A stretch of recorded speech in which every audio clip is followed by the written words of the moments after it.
Bend the knee.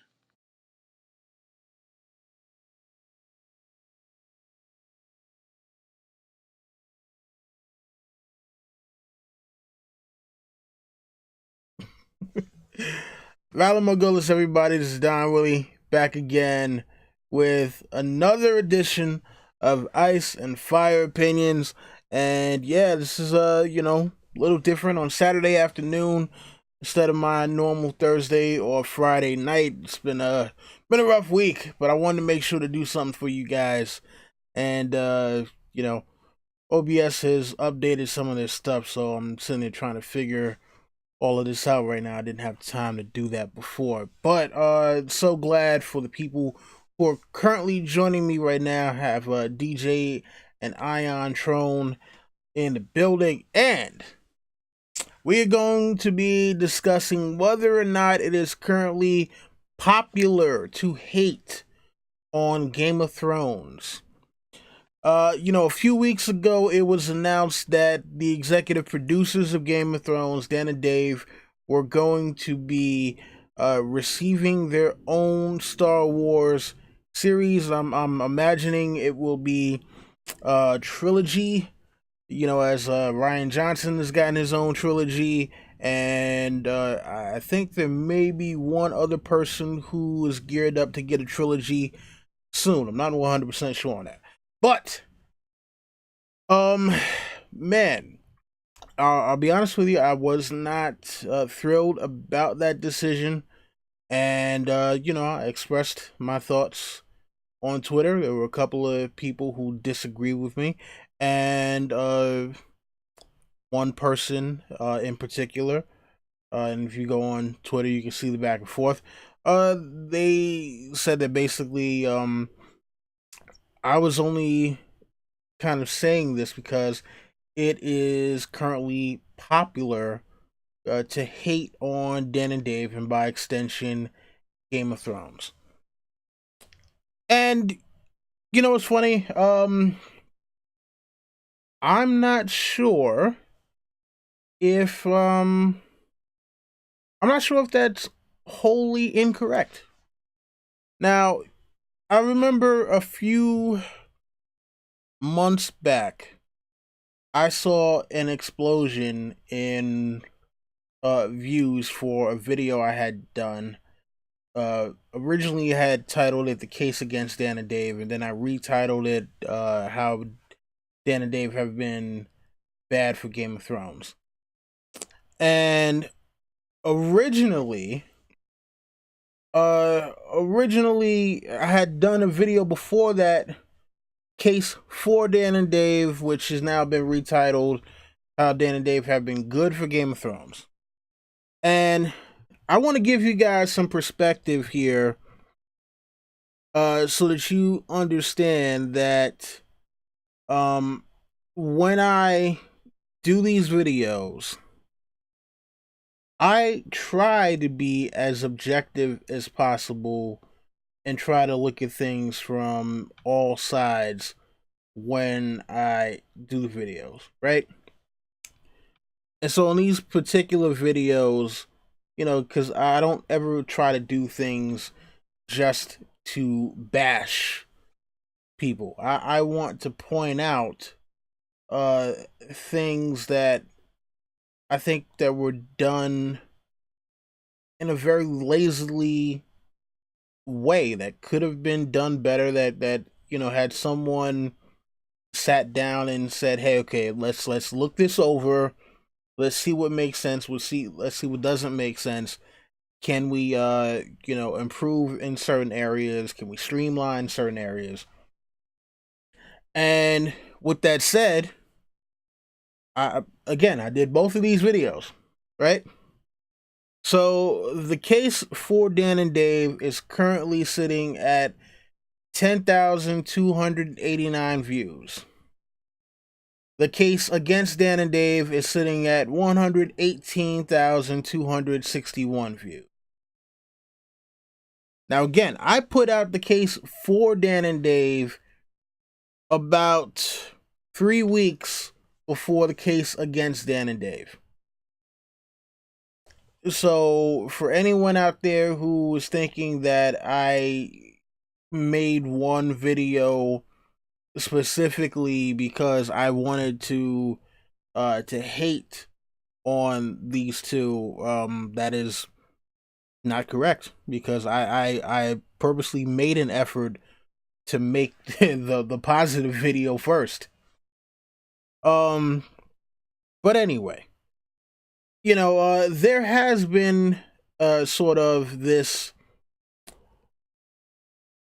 I'm not sure exactly what to call it, but there have been a number of people out there who have made videos uh in the past, let's say 6 months, during season 7 and just after season 7 especially, that have stated how much they don't like the direction that the show has gone in.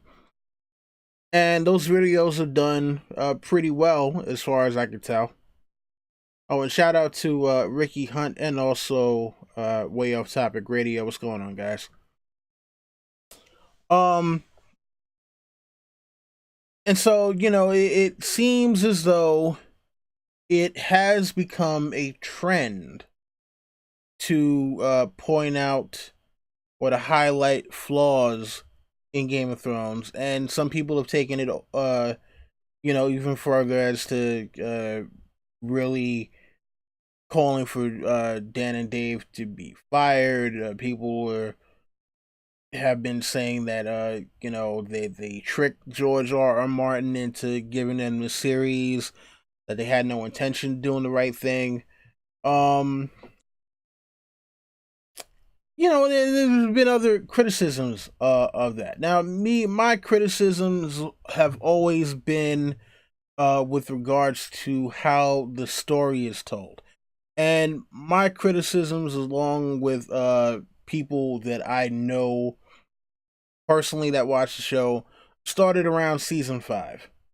Um, season 5 to me was kind of where they diverted, just a little too much from the books, to where it became. I'm not sure how to properly describe it, but it became a thing where it just seemed as though maybe they wanted to wrap things up, and as the seasons progressed, season 6 and season 7 especially, it really looked as if it was coming to the end. Um and not in a good way. It didn't look as though it was coming to an end organically. It looked as though it was being pushed towards the end. You know,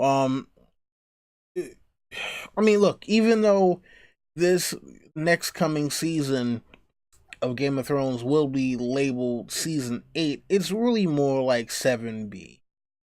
The last season had 7 episodes.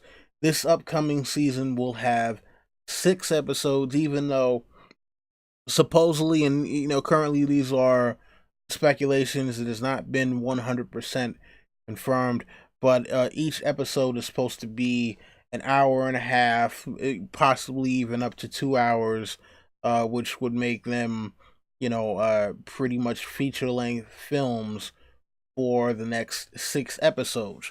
Um, which would be kind of unprecedented for a final season of a TV show, for them to have extended episodes for the entirety of their last season. But again, the season is also shorter, and the question remains: is this because they have run out of material, or is it because they want to move on?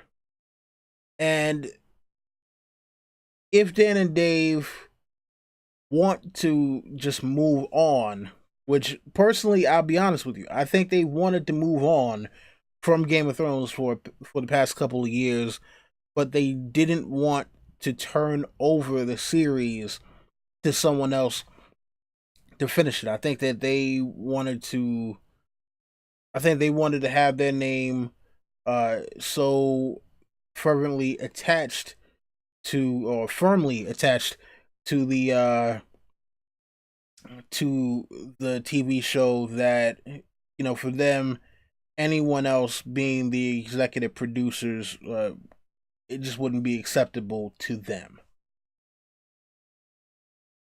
But again, I just have to go back to the question of, has this just become a trend now? Because in this world that we currently inhabit, in the 2018 social climate, there pretty much seems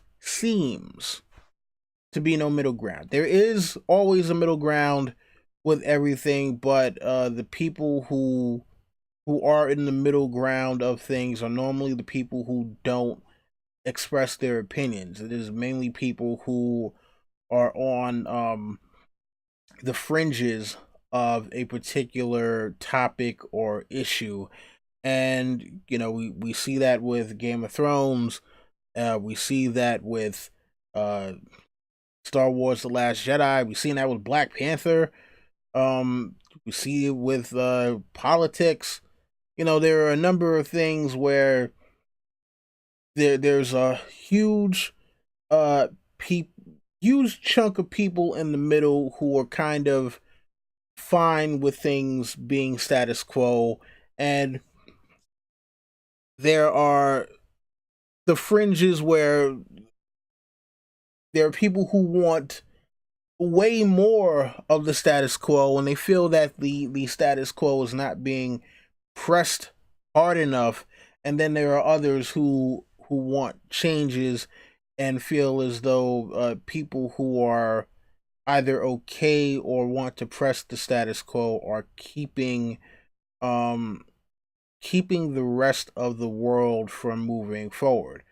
And change is never an easy thing. Rapid change can lead to upheaval, and change that is too slow can look like nothing is changing whatsoever.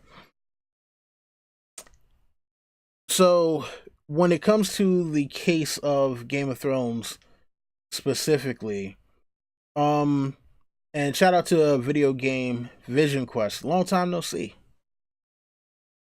When it comes to the issue of Game of Thrones, there are people who will defend everything that the show has done, no matter what. And I've said it before. I think that those people are being dishonest.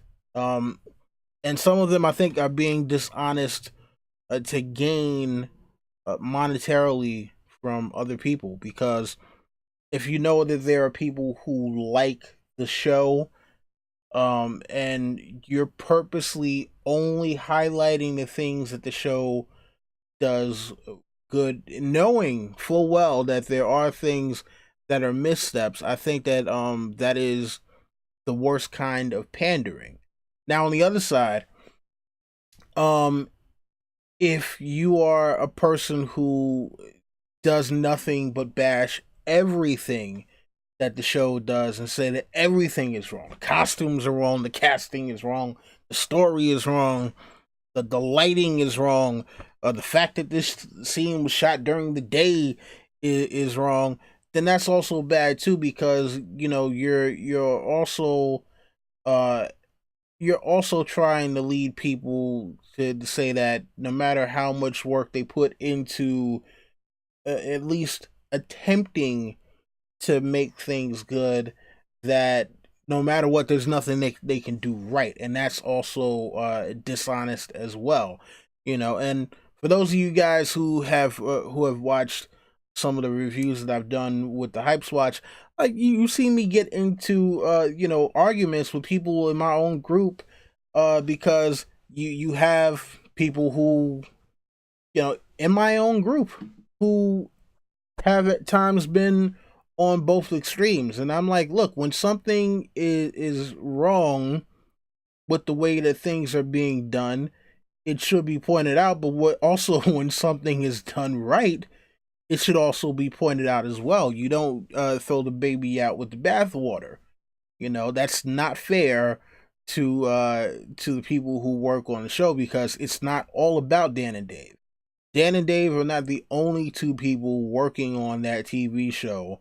You have, cinematographers, you have the costume department, you have the actors, you have the editors, you know, uh, and I think that those people who may not be necessarily decision makers for how everything plays out, those people still need to get their just due, because they're the ones who, without them, as well as Dan and Dave, without all of them as a collective, this doesn't all get done. So, again, I do think there are people out there who no matter what are going to have negative things to say about the show. And again, some of them are using them for monetary gain too. Like I said, I put out 2 videos, one for Dan and Dave, one against Dan and Dave. The one against Dan and Dave literally has 100 times more views than the one for the one against Dan and Dave has 100 times more views than the one for Dan and Dave. I have nothing to do with that. I don't know how to do any YouTube marketing. I can't even get the people who are subscribed to my channel to barely watch my videos now, other than people who are in the chat and maybe a few other people. Speaking of other people in the chat right now, shout out to Broke Black Man 94, Julia West, and also AU Pacquiao. Thank you for stopping by today. So, I don't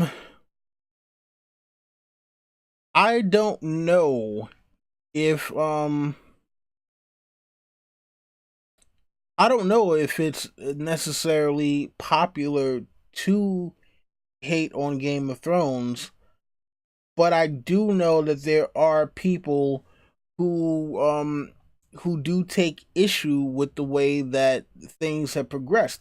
And it's not just people who are book readers.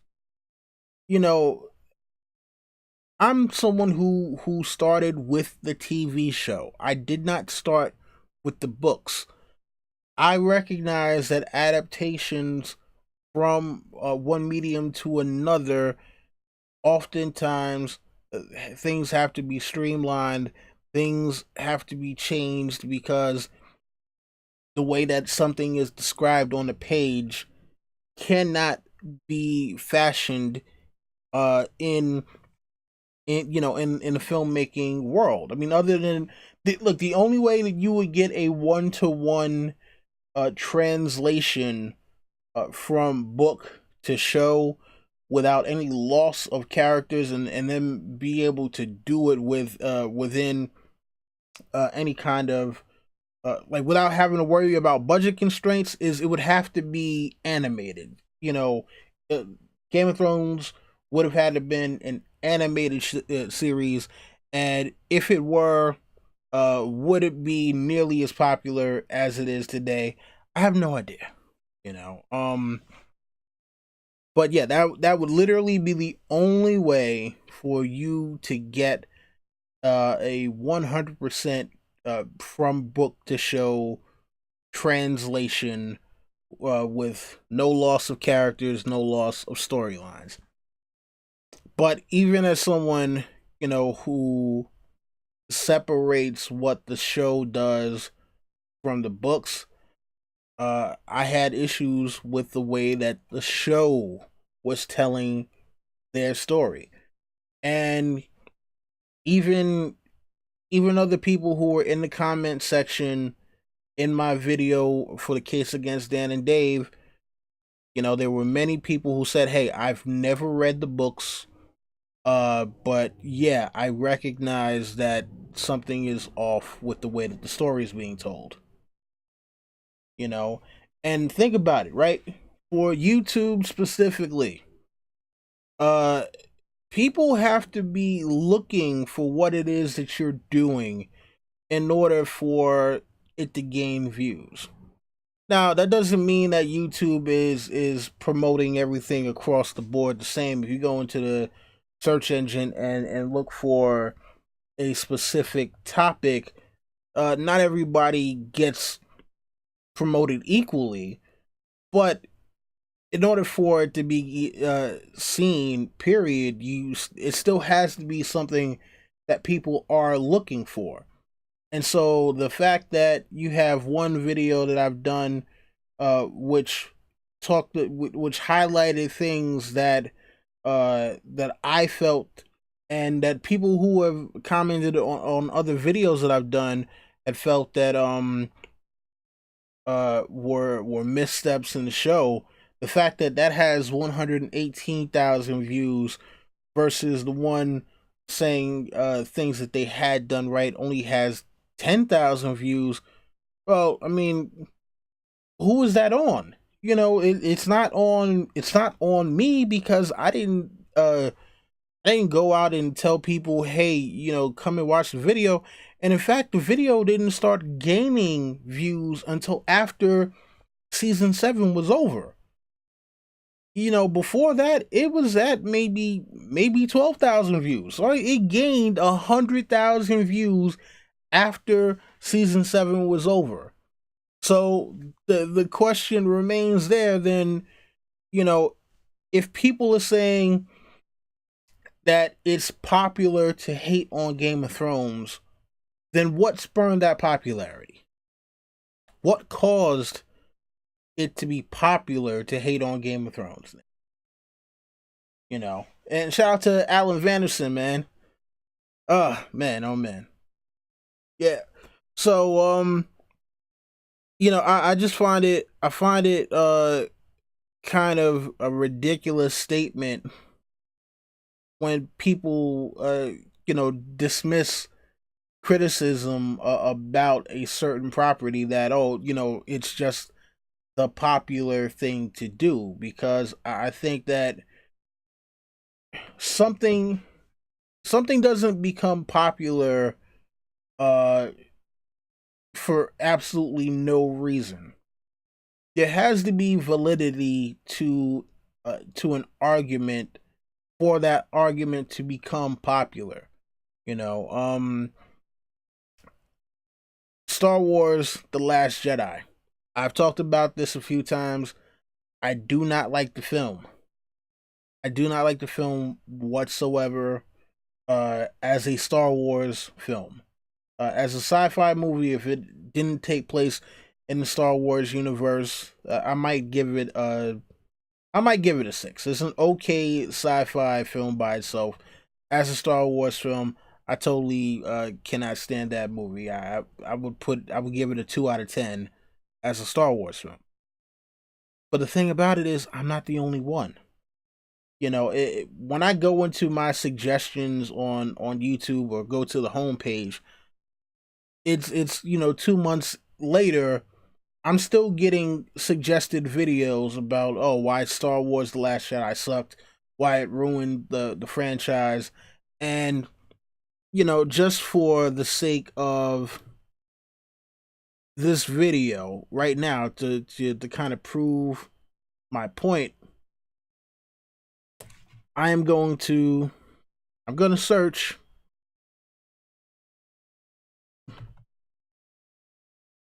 let's see, Star Wars The Last Jedi.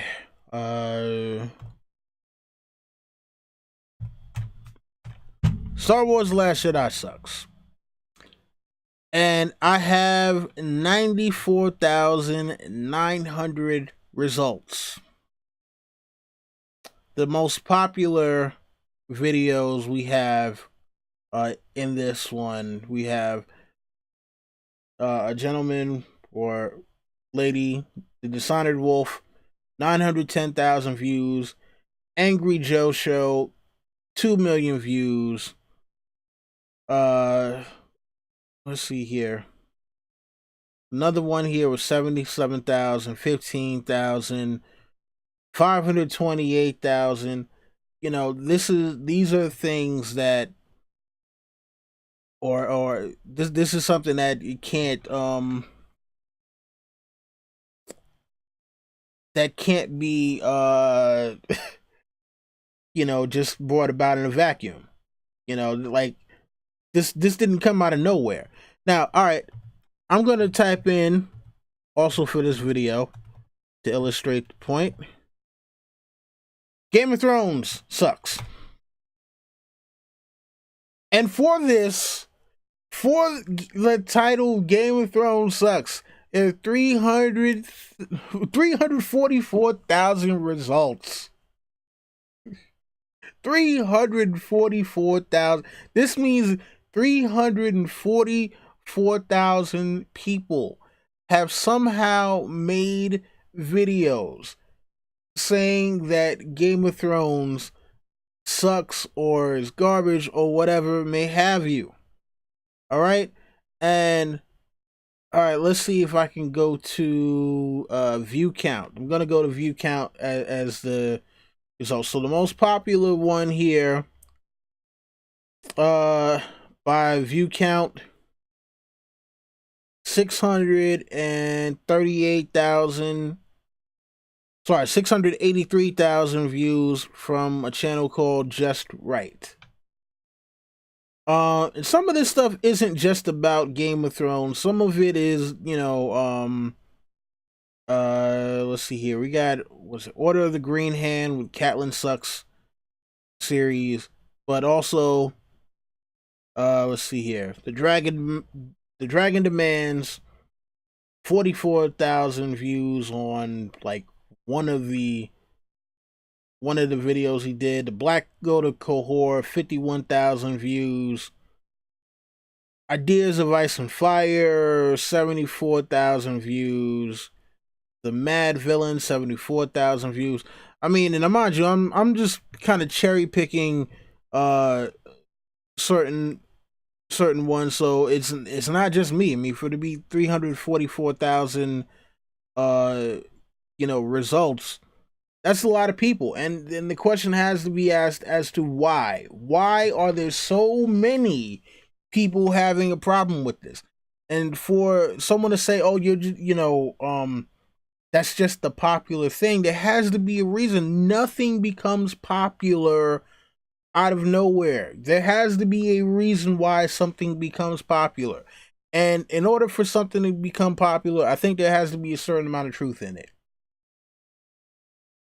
All right. Let's see here. Man, oh man. Who else do we got? Oh, when Debo breaks down the door, just joined us. All right, you know what? I'm gonna get to some questions. We're at the half-hour mark. That's where I normally take questions. All right. Hold on. Let me just put this in here now. Damn it. Can't spell today.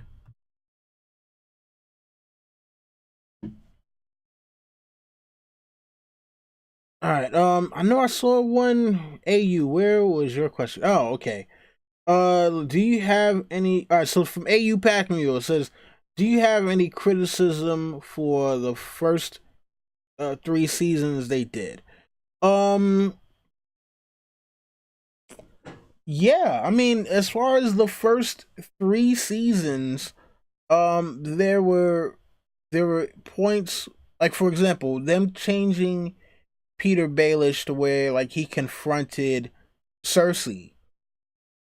Peter Baelish, you know, as someone who's trying to who's trying to undermine the power of everyone in the realm so that he can eventually sit the Iron Throne. I think one of the dumbest things that you could possibly do is let someone in on the fact that you know their greatest secret and that you might potentially try to blackmail them. you know, um, I definitely thought like, yeah, that was stupid of the character, and I mean, I understand like it looked like a cool scene, right? Look, anything. Oh, and shout out to Don the Kraken Wit. Yeah, anything as far as the bright and shiny is concerned, you can throw bright and shiny on things, and it can kind of dress up problems and distract you a little bit. And honestly speaking, that scene was an example of what I would call the bright and shiny, because it was simply to show this the juxtaposition of power. Because here you have Peter Baelish, who was trying to flex his muscles on Cersei and basically say like, yeah, okay, well, I can crumble your empire by, telling people the truth about you, your brother, and your kids. And she was kind of like, oh, yeah, but you can't do that if I kill you right now.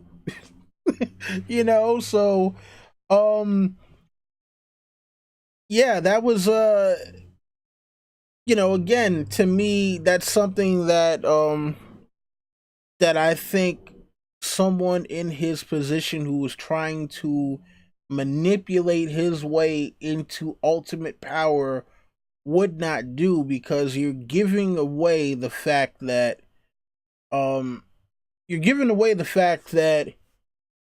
if push came to shove and you thought it would be something that you could use against this person, that you would do it. And I don't think someone who is that manipulative is going to be um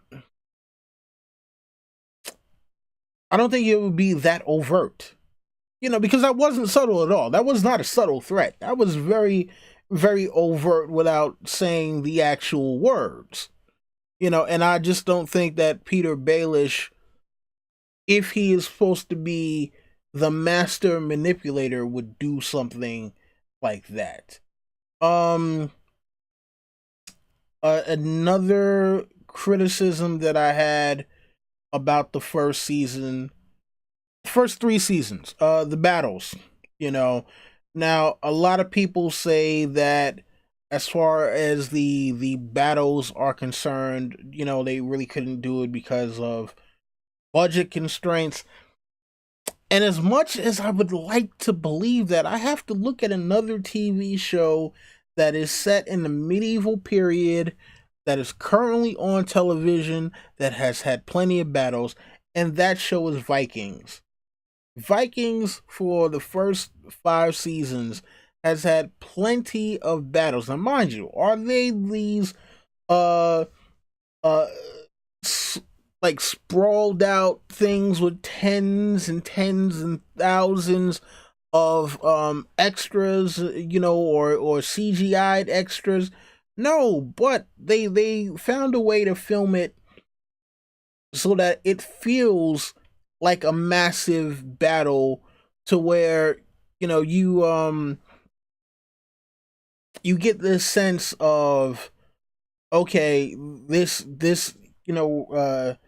takes things to a different level, and that there are high stakes involved.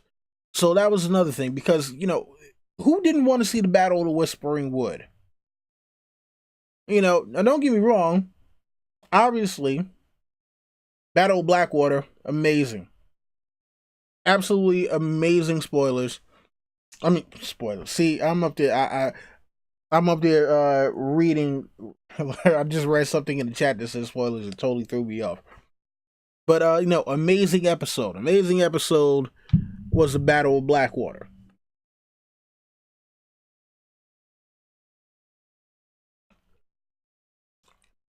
Um,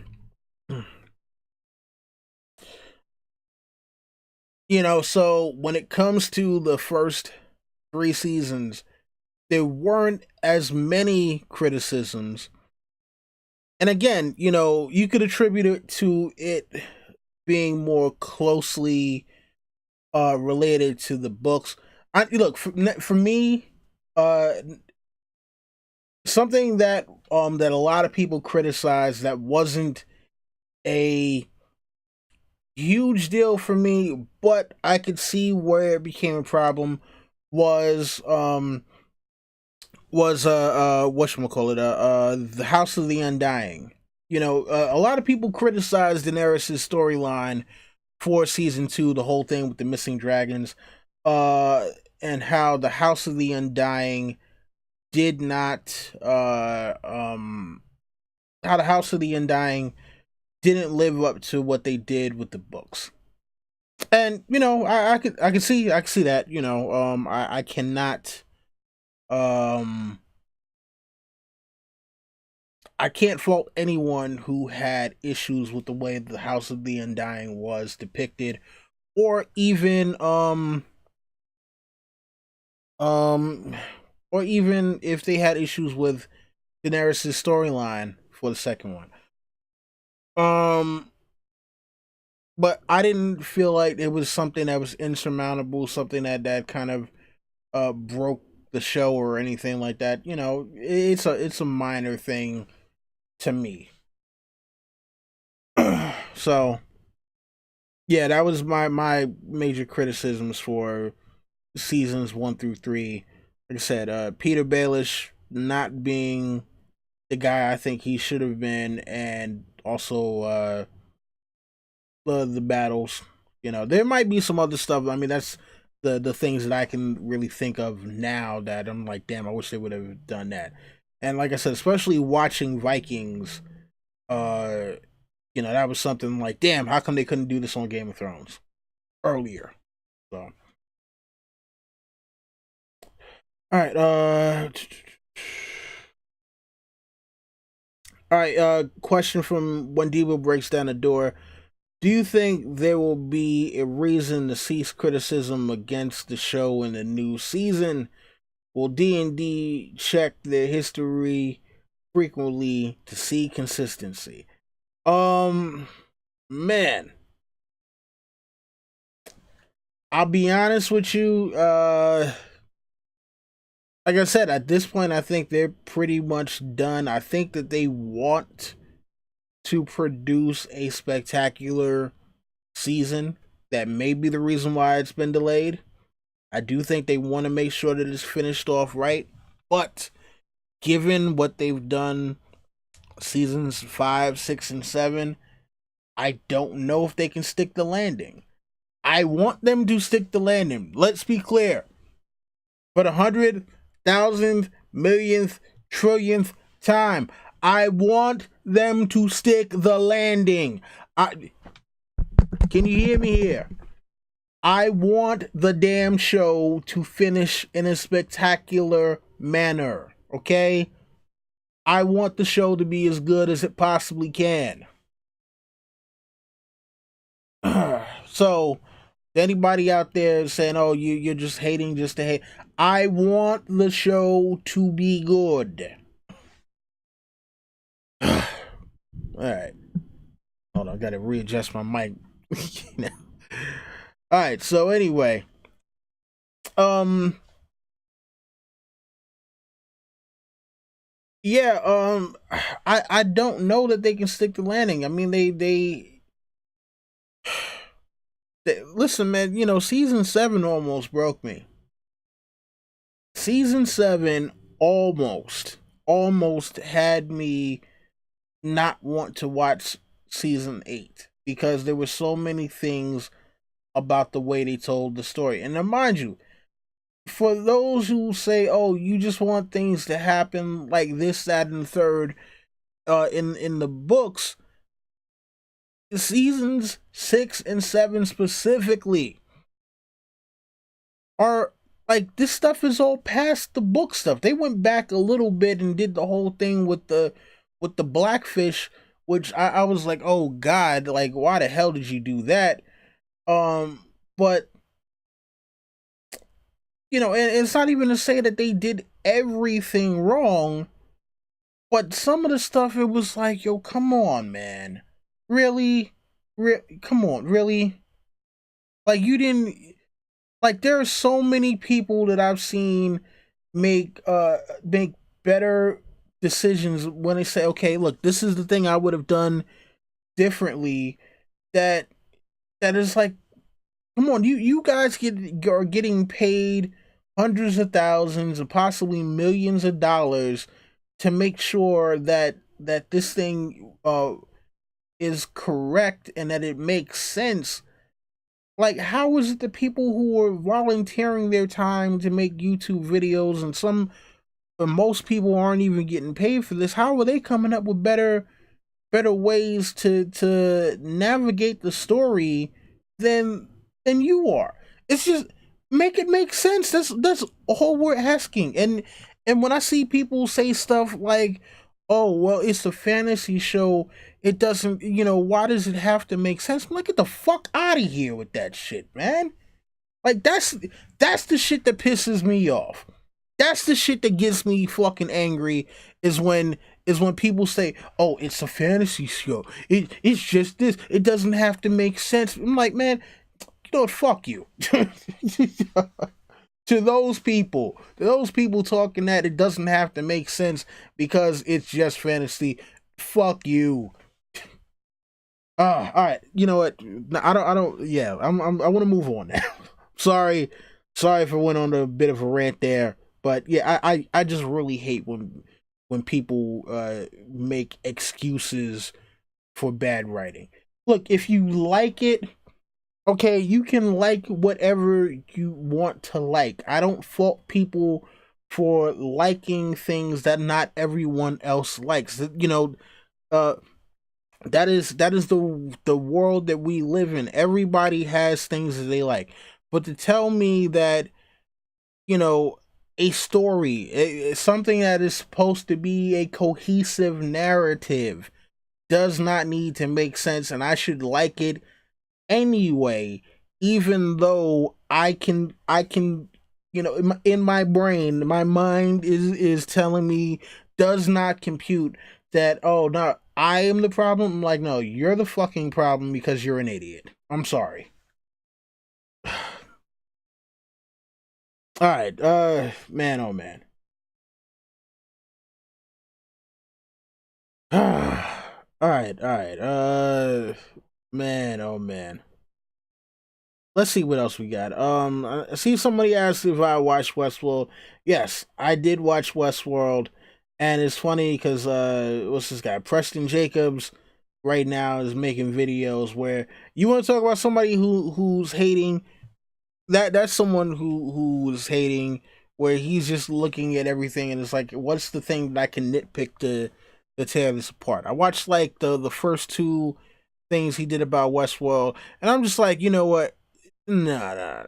Come on, man. Like, that's the kind of stuff where that is hating. Because if it's just a thing where, anytime anything comes up, look, nothing is perfect. I said this last week, when I did the whole thing about Dan and Dave doing Star Wars films. I'm like, look, there is no such thing as perfect. You're just looking for the thing with the least amount of flaws. And when you start, trying to like take one flaw and then try to tie other things together to make extra flaws that weren't necessarily there, then that to me is hating.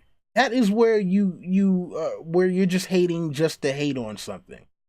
And for me, yeah, like I said, I watched those first two things and I'm like, oh nah, this dude is just hating. It's just, nah, he's just hating right now.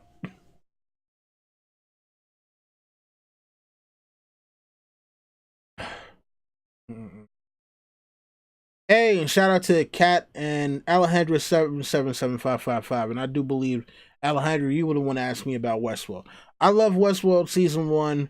After I get off of here, I think I'm probably gonna watch some episodes of Westworld season one. You know, that was kind of my plan for this weekend to go back over that.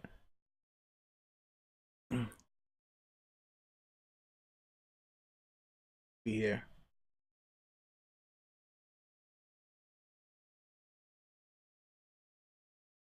Let's see. Video game Vision Quest says the show and the books are so different. I consider them completely different universes, alternate timelines, different levels of the Dark Tower. Even the endings won't be the same. With a smiley face. Uh, I would not disagree with that statement. I would not disagree with that statement whatsoever. If you were to tell me that you did not consider these two stories to be the same, I would not disagree with that statement whatsoever. And I think that they have to end differently. I do not think with the characters and the storylines that are not present in the show that were present in the books. I don't see that there is a way that you could feasibly have them have the same exact end. And honestly speaking, I wouldn't want them to. You know, I want them to end differently, at least enough so when when the final books do come out, that that there is some surprise there for me. There's going to be surprise there anyway, because at this point there's so much different. So I mean, I have no problem with them being different. I want them to be different, but again, I just want the TV show to actually stick the landing. Just make it make sense. That's all. Just make it make sense.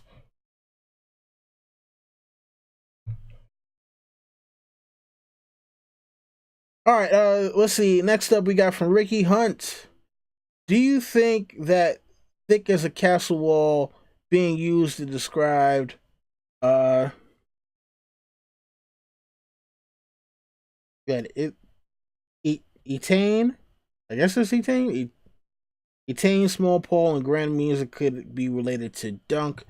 I mean, I wouldn't doubt that Small Paul and Gren could possibly be, especially Gren, because Gren is also called Oryx. Um And I do believe that at one point in the Dunk and Egg books that Dunk was described as being like an oryx.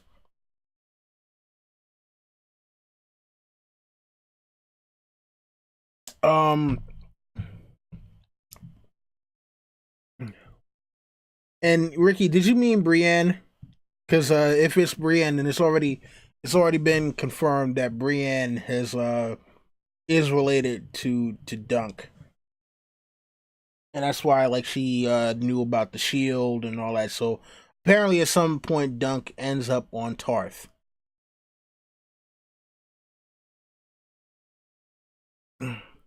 Oh yeah, and I see under here it is Brienne. Sorry, I didn't read the next thing after that. All right, next up from When Debo Breaks Down the Door.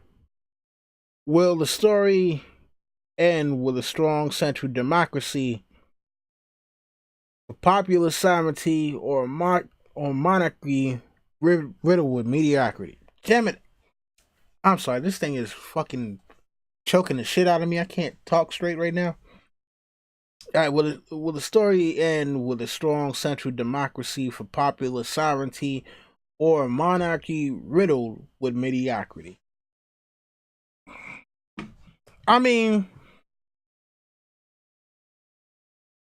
the way that the show was kind of insinuating, and I'm not sure if you're talking about the show or the books or both, but the way that things kind of seem to go um with the show, it seems as though Tyrion was suggesting that when all said and done, that there could be some sort of democracy. That's the way it's, they talked about how they elect um Lord Commander of the Night's Watch, and I forgot what other election he talked about, but um, and Iron Islands electing their monarch. So it could be a mix of both.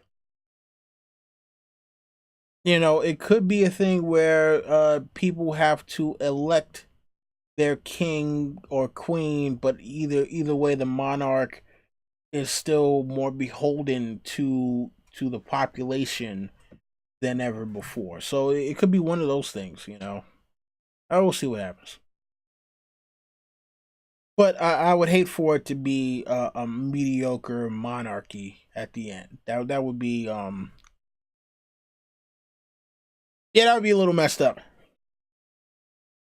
Don the Kraken Wit asks, ever thought about not being a sucker?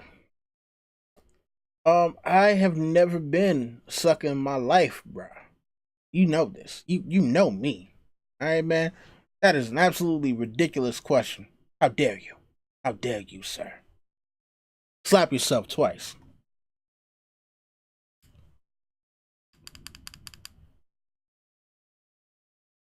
No. One more time. One more time, Kraken. Don't think I know that you try to stop at one slap.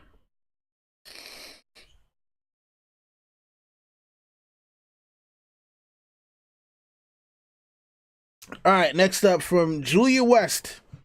Any specific changes you would have made to season 7 to make it clearer or more cohesive? Yes. I thank you for this question. So, for one, Arya Stark. I do not agree with making her this damn psychopath that wants to kill her sister. And especially, it's like, how did she get tricked by Peter Baelish? Now, for those of you who have watched season 7 but have not watched any of the behind the scenes talks from Dan and Dave, after that particular episode, I believe it was either episode 5 or 6, where she threatens to kill Sansa and walk around with her face on. There were many people who were saying, "Oh no, this is a game that they're playing for Peter Baelish. They're in league together." And then, once they're in the Great Hall and Peter Baelish is killed, they're like, "Oh, see." But Dan and Dave themselves have confirmed that no, Arya and Sansa were not in league together, and the whole thing that happened with Peter Baelish was supposed to be a surprise to everyone, including Arya.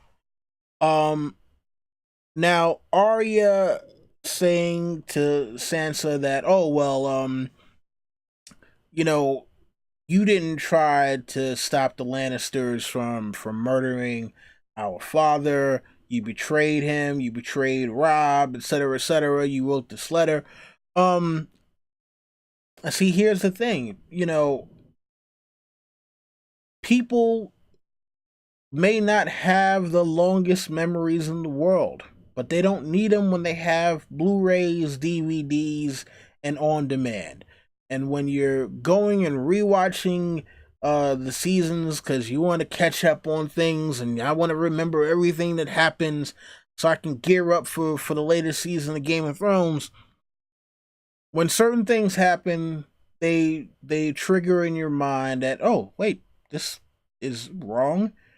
And something that happened with that particular scene that triggered my mind was, wait, Arya was Tywin's cupbearer. She had the opportunity to have Tywin killed by Jaqen H'ghar and did not. Arya was actually called out on this fact by either Gendry or Hot Pie. Like, hey, you got the faceless assassin here. You could have ended the war already. Why didn't you do it? So, for me, it was highly inconsistent that Arya would threaten Sansa and say how she didn't do enough to show loyalty to the family and protect the family, and how she betrayed the family, but yet she was Tywin Lannister's cupbearer, had the opportunity to have him assassinated, and did not do that.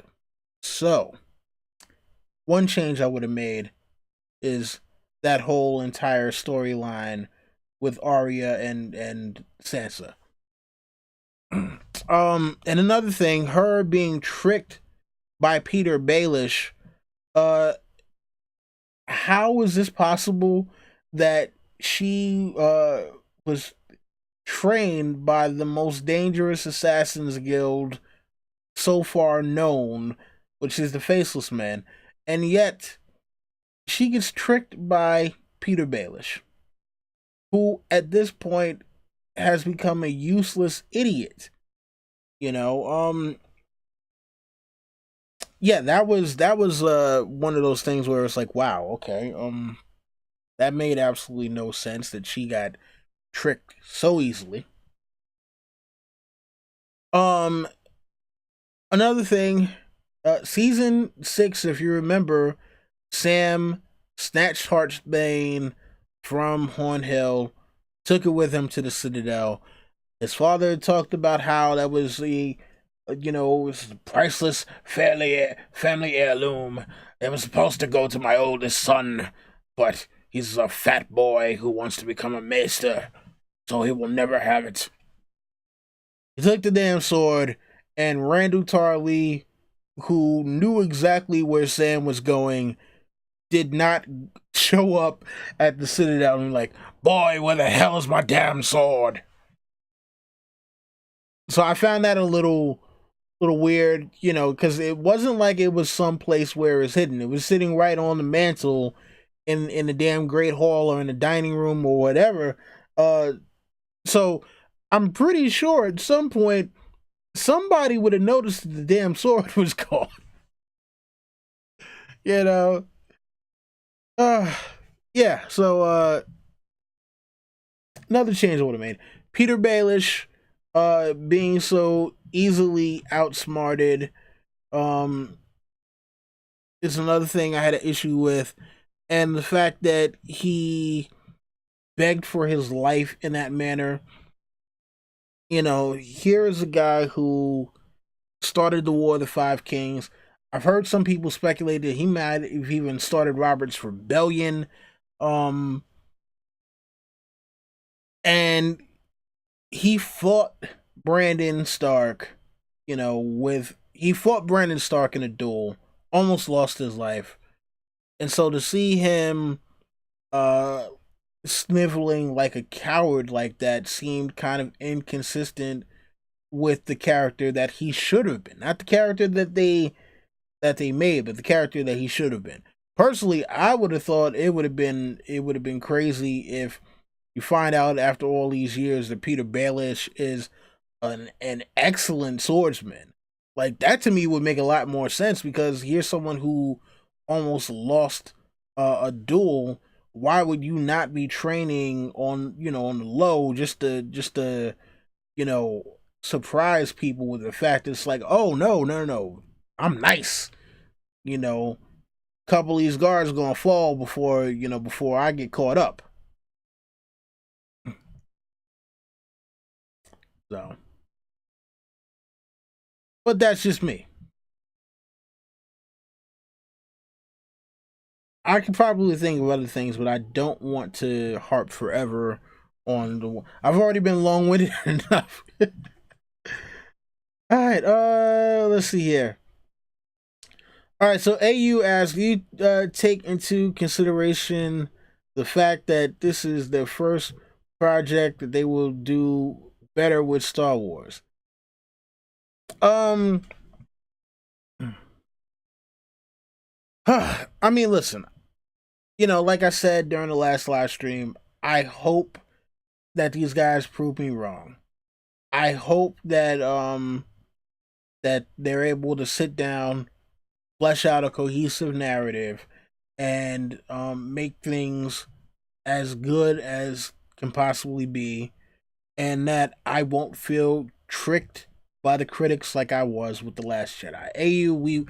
You and I have talked about this as far as the what The Last Jedi is concerned, and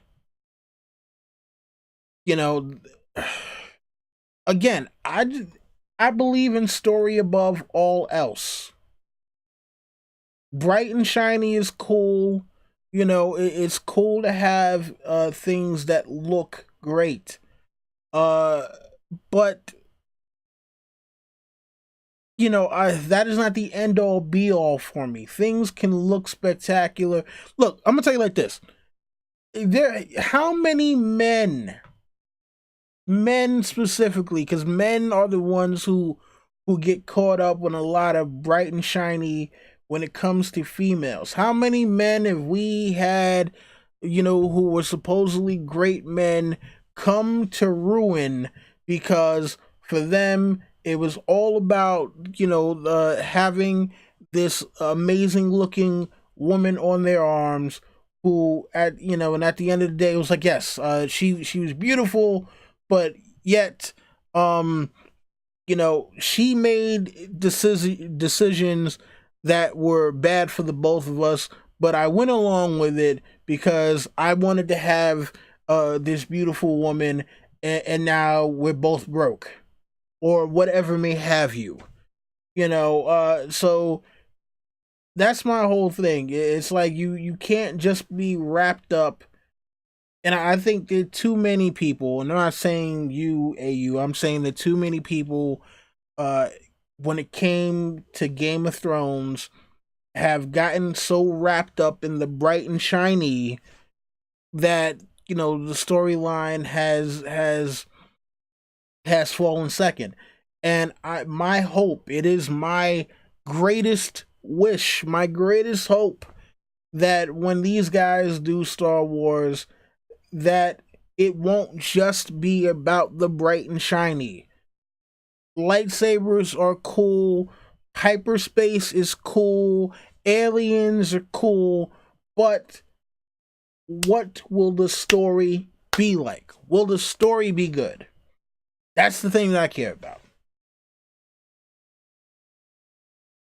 So I'm hoping that they do better with Star Wars. And besides, they've had what, 8 years, 9 years practice, 10 years practice.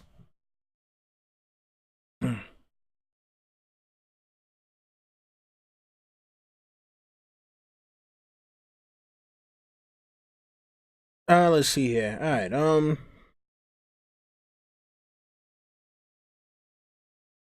Let's see here. What's next? What we got next as far as questions?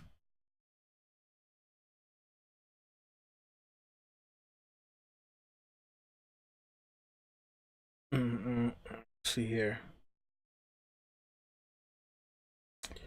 All right, let's see here. Here's something interesting from Way Up Topic Radio. It says, not being a book reader, I feel like I have the best position to think the show is amazing and learn about all the book storylines from YouTube creators. Makes the world of Westeros so much deeper. I mean, look, I thank you, for that. My question to you, Frank, is: do you think that the storytelling has kept up with the same level of quality? And to anybody out there who who's not a book reader, you know, do you feel objectively that the level of storytelling has kept with the same quality throughout the past few seasons? I mean, if you do, you do. I mean, that's on you if that's what you feel.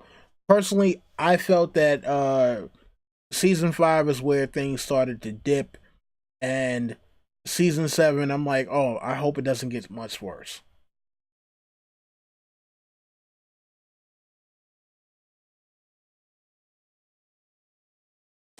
When Debo breaks down the door, says, "Man, you're a Baelish fanboy. You know he would get whooped."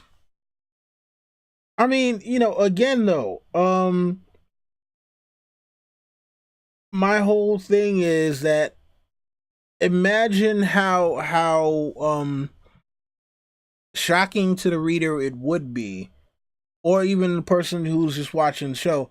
But imagine how much sense it would make for him to secretly be an amazing swordsman. Here is someone who fought a duel for the girl he was obsessed with and almost lost his life.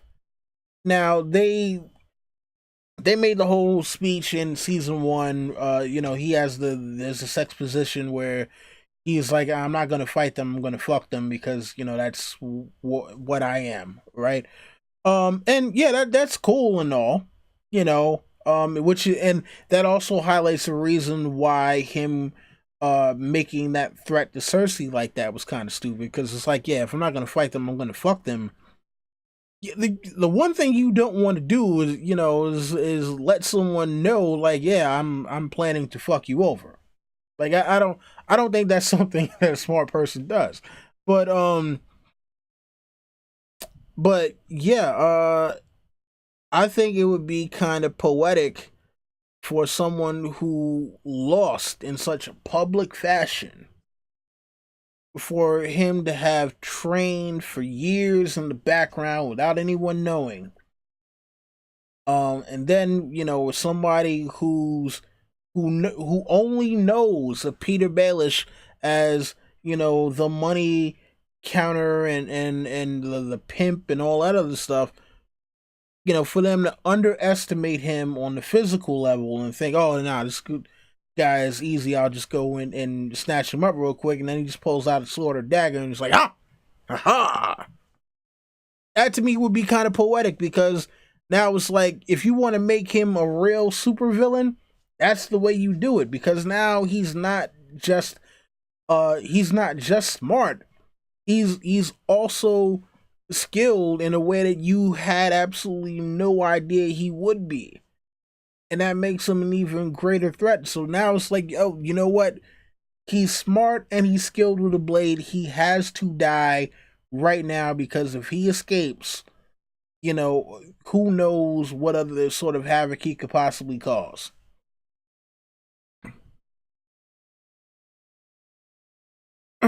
Okay, all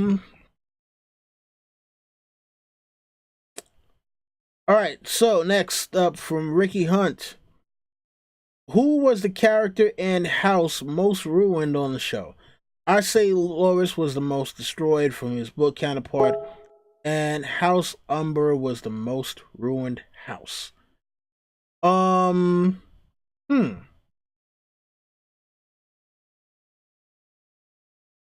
Um, well, yeah, you know what? House Umber being the most ruined house. Oh, and shout out to Cardinal Doomsday and Marilyn Bentley. What's going on? Let's see. House Umber being the most ruined house. I don't know if there was a house more ruined than excuse me. Yeah, I don't know if there was a house more ruined than the Tyrells, though, because I mean, for one, you had two other characters who were supposed to play major parts in the story, totally cut from the show, and two, um, Loras Tyrell, who was said to be such an excellent warrior, we never got any of that on display, and that could be because Finn Jones was just not the guy to do that. If anyone has seen Iron Fist, unfortunately they gave him like no fight training. So all of his fight choreography was done by stunt doubles, and even the stunt double work wasn't spectacular. Oh man, so maybe Finn Jones wasn't the guy to do the physical stuff. Um, oh, shout out to Sam Eat Sand. Um, yeah, but man, I think the region not even just the house, but the region that got ruined the most was Dorne. Um, Dorne apparently, and this was in one of the Dragon Demands videos. He said that Dorne wasn't supposed to be shown, which is why during the sequences, whenever they announce like the king or Daenerys's titles or whoever, it's not a king of the Andals, the Rhoynar and the First Men.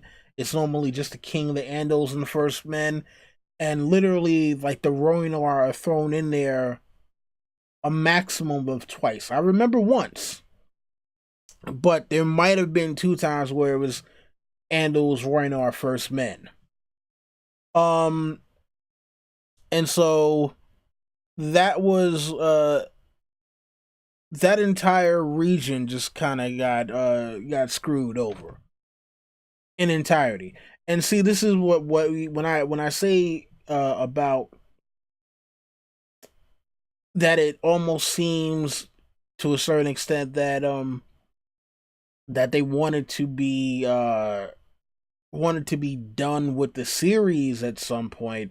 It's like, why would you cut out such a massive book plot as Dorne? I mean, there are many things that are tied to Dorne, and you know, look at what they did with Doran Martell. You know, I was so excited for Alexander Siddig to be playing that character, and it literally did nothing with him.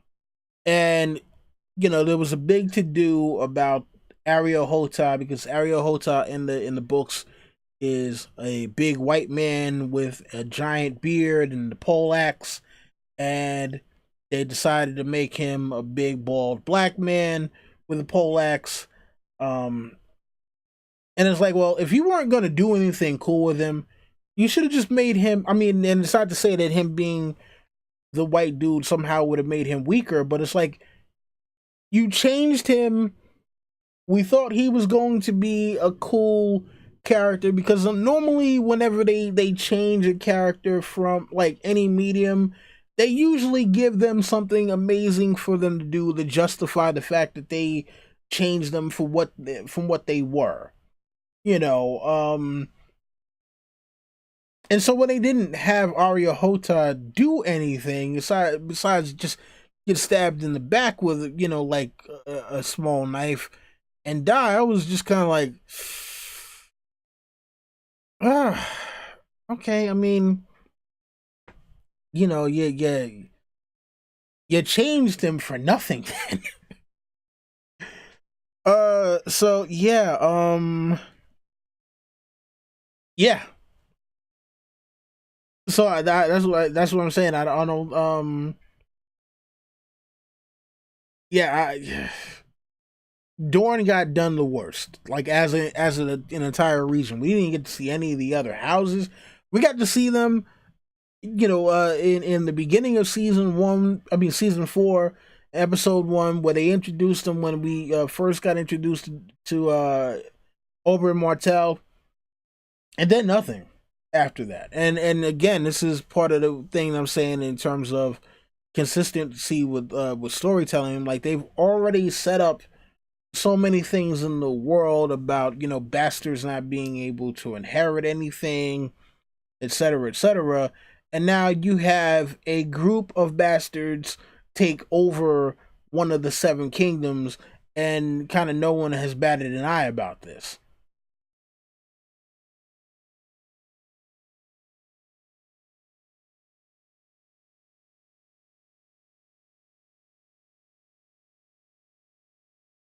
Let's see here.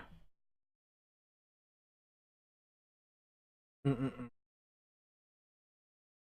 Yeah, and there's a few people saying that yeah, there's a few people saying that House Glover was done dirty. Yeah, I mean, I'm not even sure if that was supposed to be Robert or Galbert Glover. But whichever Glover that was, they made him, you know, straight up wimp. Mm, they did Wyman Manderly dirty. Oh man, Kerwins they did dirty. Yeah, man, they did a lot of the northern houses dirty too.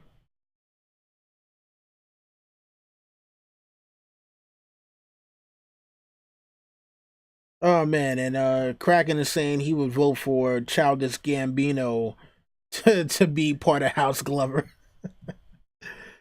Oh man, that is hilarious.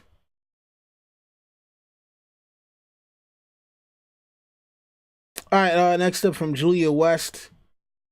Do you think they could have in any way included Ariane and a bit more of the Dornish plot from the books? Would that have been too many characters and plot for the show? No, I don't think it would have been too many characters and plot from the show. I mean, I think that when they decided to do the whole storyline of Jamie and Bronn going to to Dorne, they could have cut that out and had the Dornish master plan storyline kind of unfold from there. So yeah, that was the thing where they should, that was a major issue that I had with season 5 was that you cut out um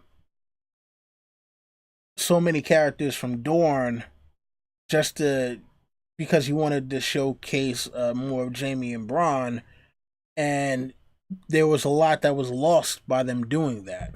So, I mean, for those who have never read the books, they would have no idea about Ariane Martell or Quentin Martell and aren't going to care. But I'm pretty sure universally, people universally can tell you that Dorne was not a well developed storyline. And anybody who says anything to the contrary about that, I mean, first off, look at what they did at the beginning of season 6. They immediately was like, okay, Dorne is out of here. They know they fucked up.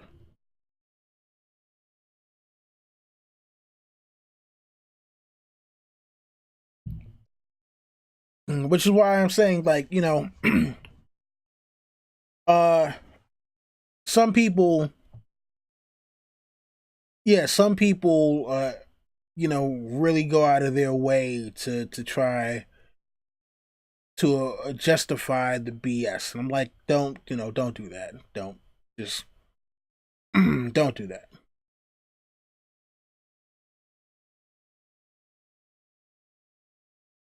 Let's see.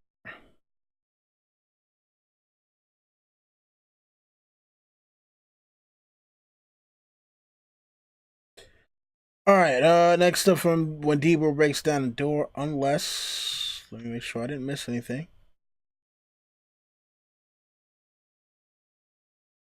Okay, so yeah, next question. When Debo breaks down the door, ask what character off the top of your head do you want beaten, wounded, bloodied, or dead? Cersei, of course. Cersei is the absolutely most despicable character on the show. She deserves to have a horrible death. Um,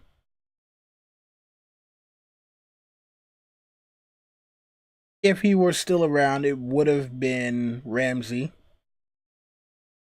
But with the characters that we still have left, it's got to be Cersei or Euron. But it's funny though because Euron hasn't done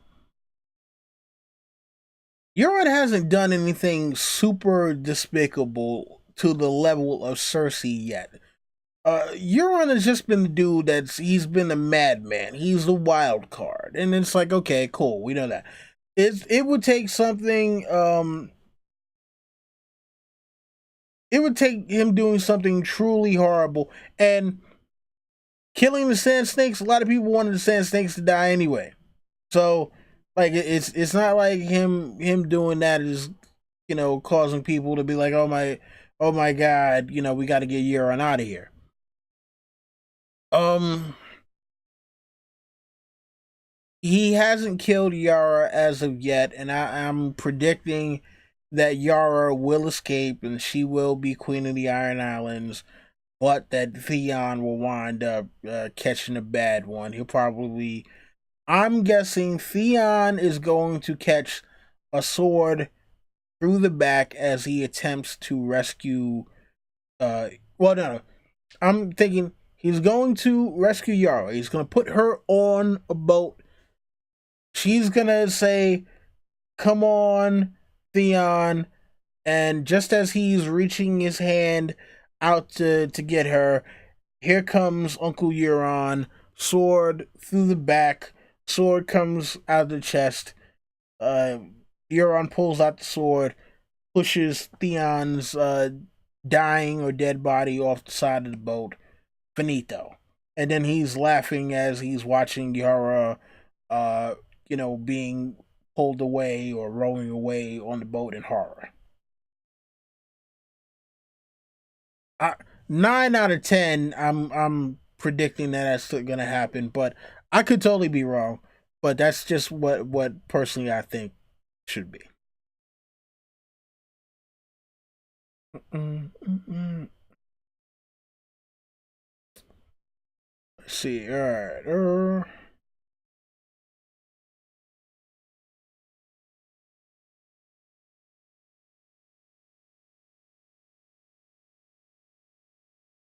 Let's see here.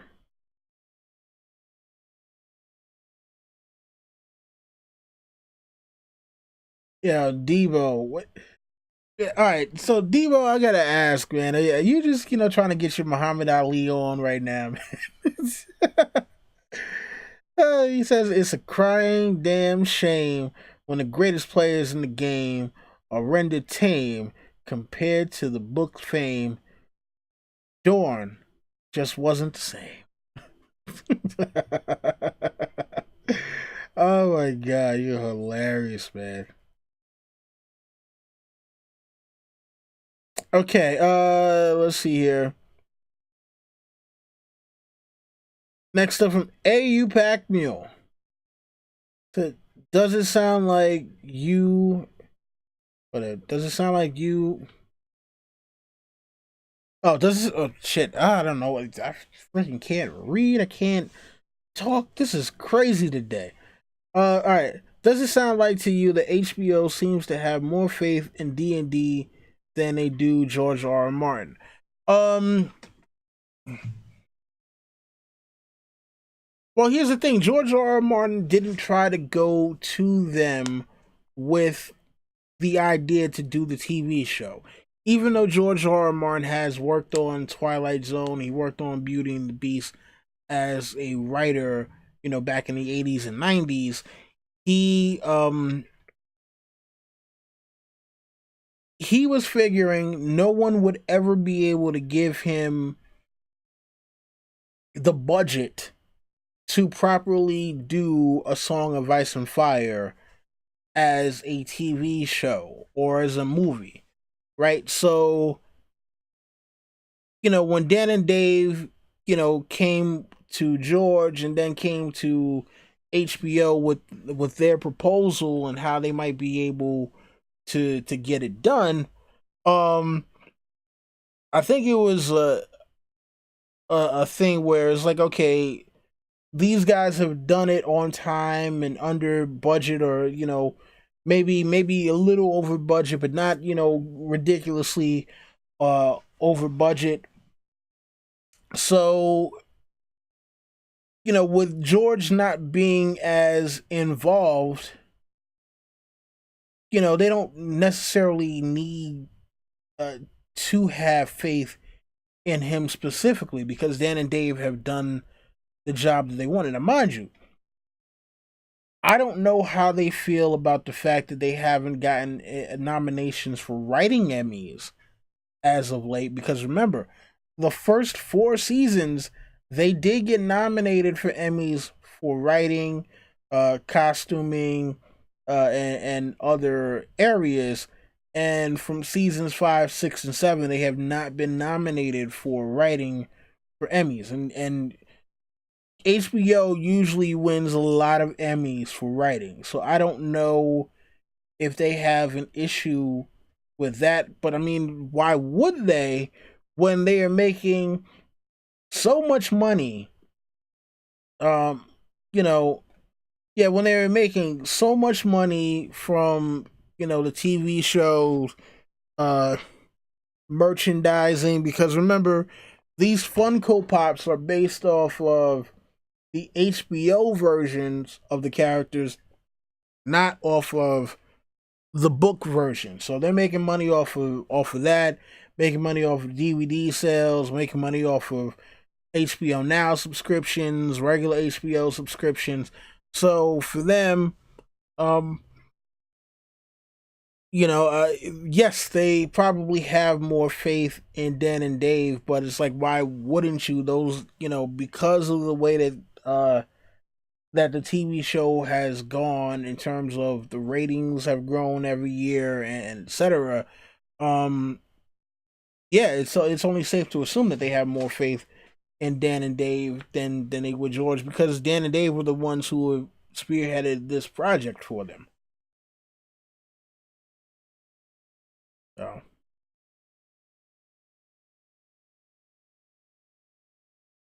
let's see here.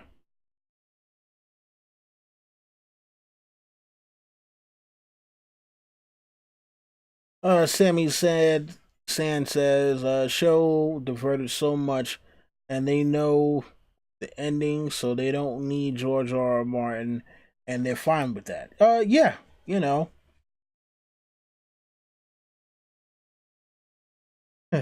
Ricky Hunt says, "How has Alfie not been nominated and Amelia has?"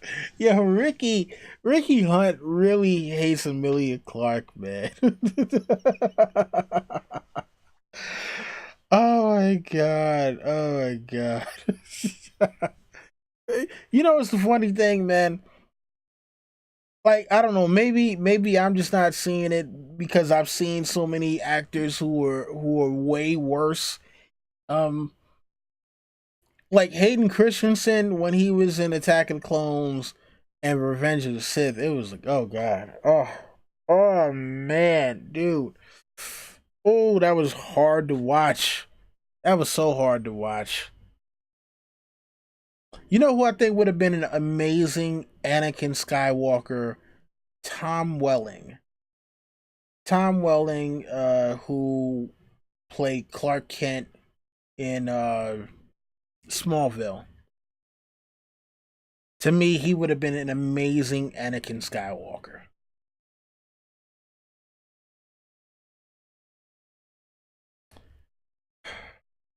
Okay, next up, when Devo breaks down the door.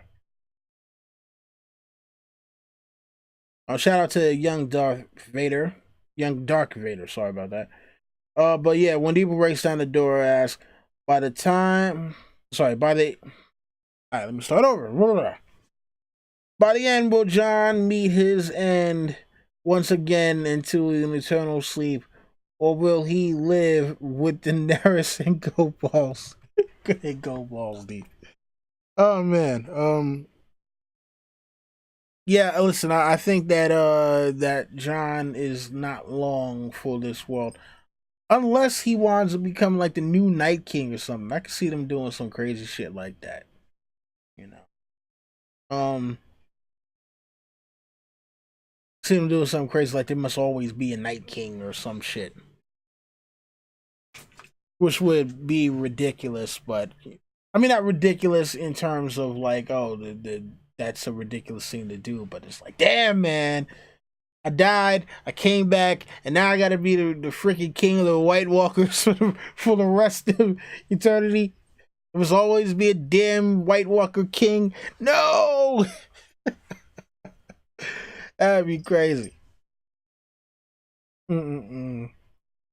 Uh, yeah, make sure to drop a like on the video if you're liking it. Thank you to AU Pack Mill for giving that shout out. Also, he says Ricky is a smart dude. Oh man. All right. Speaking of Ricky Hunt, he asks, uh, how do you see Theon dying in the books? Um, How do I see Theon dying in the books? Um,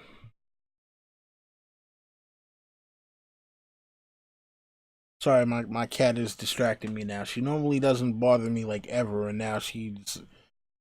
Come on, you. All right. How do I see Theon dying in the books?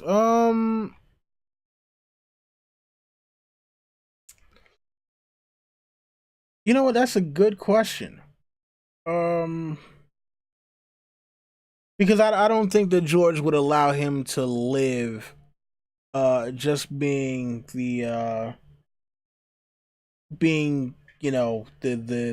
tortured eunuch. I think he's gonna go out in a heroic fashion, saving someone. I think he's gonna go out in a heroic fashion, saving someone, and then wind up dying after that. You know. Um. Yeah, that's what I see. Now, who who that is, I'm not exactly sure, but I could see that happening. Oh, shout out to Mark from Champion of Eternity. Oh, hi, Mark. Oh man. AU ask, have you seen Terminator? I have not seen Terminator Genisys. I will not call it Genesis because I'm like, why is there a Y in there? It's weird. Uh, yeah. So I don't know. Oh man. Oh, here's an interesting hot take from Enchantment of Eternity. He says, I think GOT just has great directors because a lot of these actors are great on GOT, but when they're let's see here. Cat, what are you doing? Sorry, my cat is kind of deciding to what are you doing? What are you doing? Huh? Um let's see here. But when they are in other stuff, they pretty much suck. I think Kit Harrington is a prime example of this. You know what? I haven't seen anything else that Kit Harrington has been in other than that HBO movie he did where he's supposed to be the tennis player, and they keep on saying that that he keeps on saying indubitably because he thinks it makes him sound smarter. I thought that was pretty that was a pretty cool one, man. But could be. Mm-mm.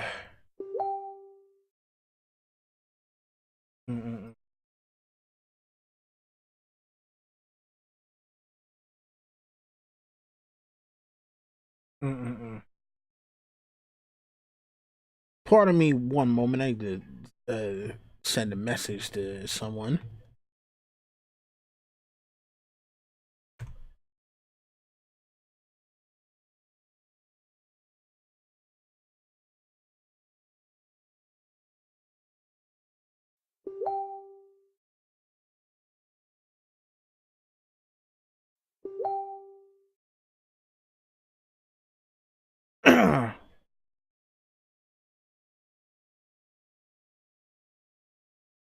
Pardon me one moment, folks.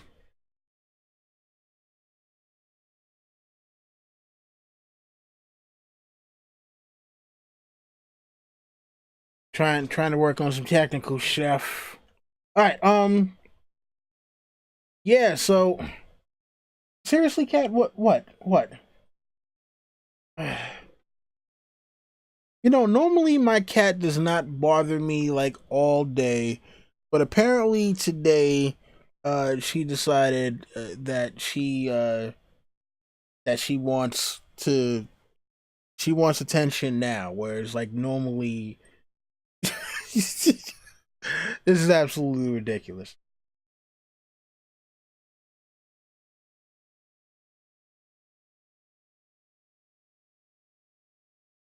Uh,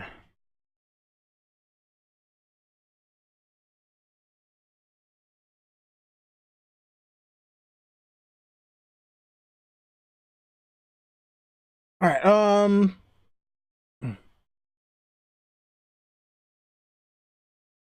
Yeah, the cat wants to. Yeah, the cat wants to be on the damn live stream. Oh, wait a minute now. Is she leaving now?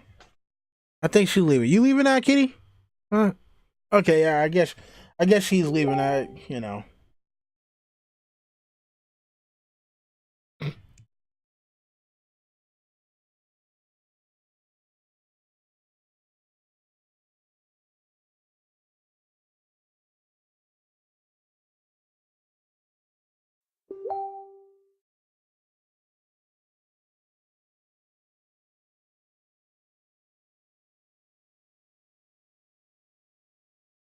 Uh, sorry. Someone's sending me a message right now while I'm streaming. Uh, oh yeah. When I asked what the cat's name is called, I didn't name the cat. My stepmom named the cat. She named her Kissy. I have no idea why. I don't ever call her Kissy. I just call her Cat or Kitty. She answers to that when I call her most. She all right now she's coming back. Hey, Cat. It's just yeah.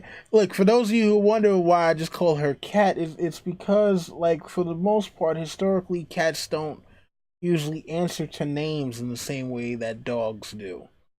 So. All right, Sammy and Sam, which main character dies first in season 8? I mean, okay, we got to look at what characters are considered main characters currently, right? So, I'm guessing Stark Clan. We got uh John. What we got? We got John. We got Arya, and we got Sansa. Um, um, None of them are dying first.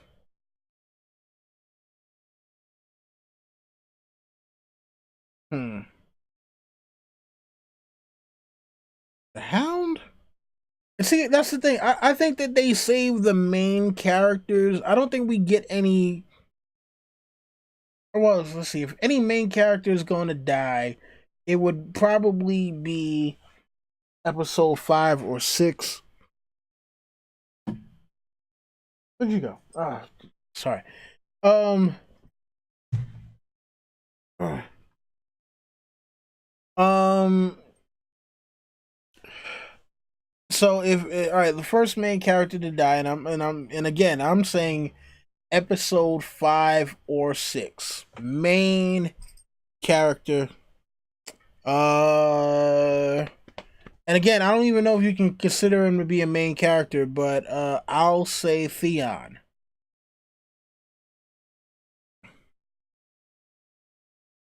Uh, so okay, so Julia West is asking to show the cat, but the cat won't stay still. That's why you keep on seeing me look from left to right because the cat will not stay still. She wants me to pet her, but she won't stay in one place. All right, come on. I don't know if you can see, but watch. So she's here right now, rubbing her face against everything, and then in like 2 seconds, she's gonna be like, "All right, I've had enough of this. Want to jump down?" You're killing me here. So yeah, anytime you see the camera shaking, it's because she's like rubbing her face against the damn table that I have this on. Stop shaking the table, cat. All right, jeez. Oh my god, you are the yeah. And all you can see is see, and then she goes. Easy come, easy go. But I can still hear her purring, so I know that means that she'll want to come back soon. Oh man.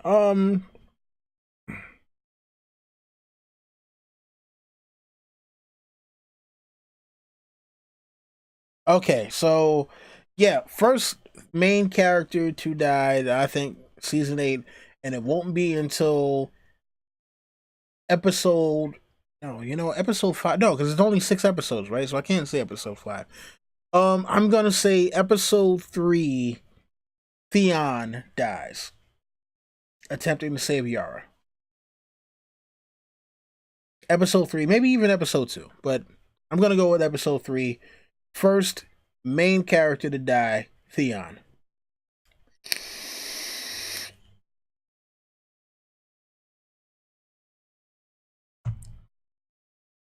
Mm-mm.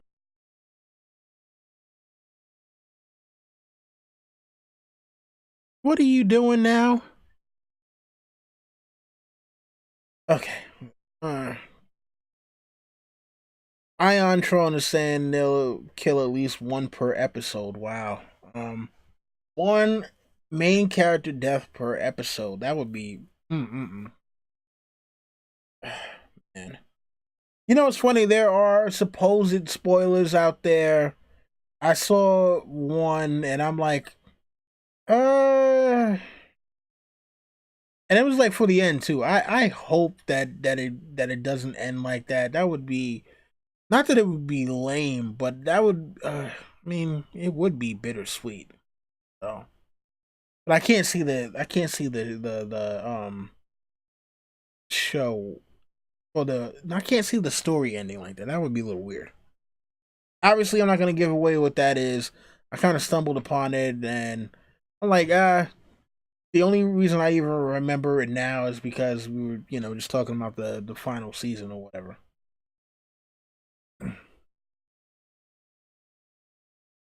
Hmm. uh, Enchantment of Eternity says, "I hope 10 people die in the first episode to make up for the lack of death in season 7." Wow. Um, 10 people? That seems like a lot, man. It seems, that seems a little overboard there, guy. Uh, yeah, it seems just a tad bit overboard. He killed 10 people in the first episode. Um, I'm hoping they bring back Edmure so they can kill him, because they oh man, Edmure, they totally made him just absolutely fucking useless.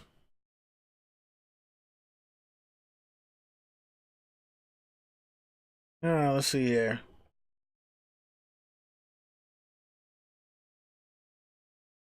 Oh man, Sammy San says, "I think they should have killed Jamie in season 7 to end his nonsensical arc."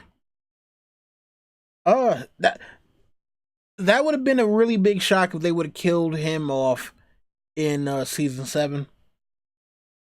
That would have been a massive shock. Absolutely massive shock.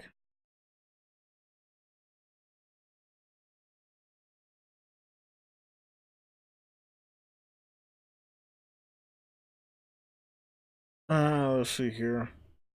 Ricky says spoilers come from people on set due to thousands of people being involved that hadn't started filming yet. Only the writers and executives would have known that early.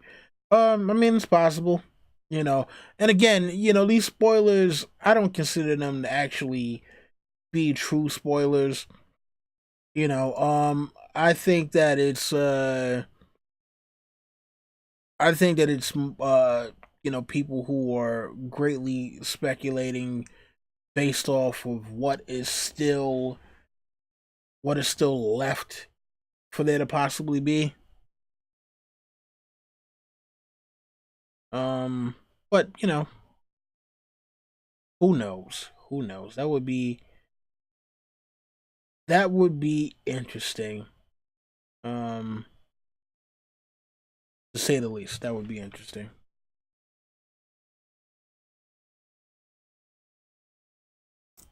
Oh, Patty N, what's going on? Did you really just get here, Patty? You're almost 2 hours in right now.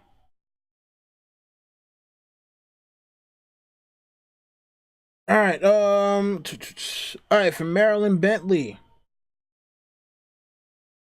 do you think Qyburn is truly loyal to Cersei, or would he switch allegiances to save himself?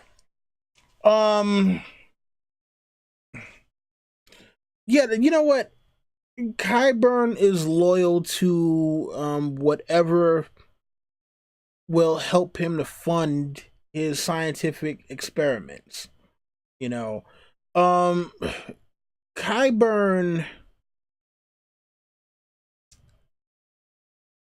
Qyburn, unfortunately, is a character who, while he's not based on a particular person, he is based on a methodology of how there have been scientific breakthroughs throughout history, but those scientific breakthroughs that come at the cost of people's lives. You know, like there were scientists in the uh 17, 18, and early 1900s who they found cures for many diseases or treatments for many different things that were massive problems in their day, but they did them at the expense of people's humanity, you know, where they would uh experiment on living people, um you know, to see what the process of death was like, or if there was a particular medical condition that someone had, they would uh they would not give them anesthetic and operate on them, you know. So yeah, you know, Qyburn does represent that uh that methodology, and in order to save himself and what he considers to be his important work, yeah, if somebody was like, yeah, you know what, you know, Cersei got to be out of here, then Cersei got to go. You know, only if it would save Qyburn though. If it's turning against Cersei and it doesn't actually further Qyburn's cause, then no, he wouldn't do it.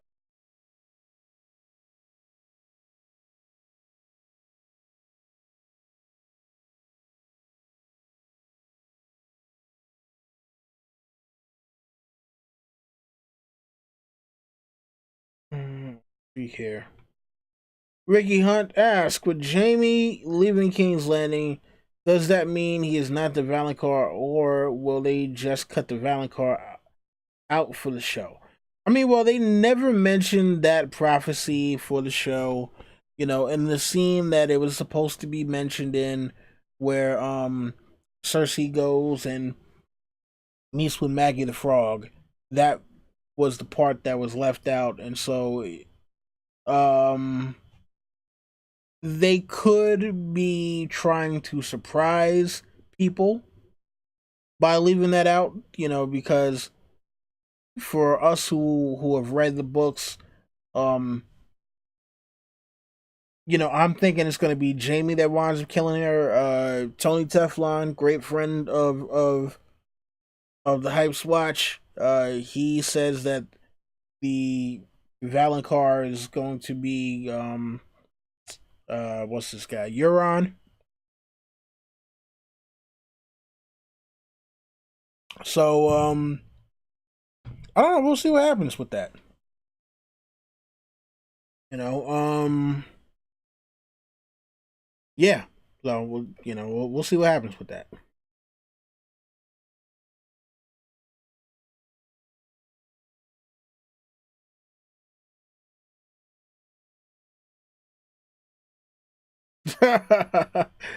Oh my god, that is absolutely hilarious.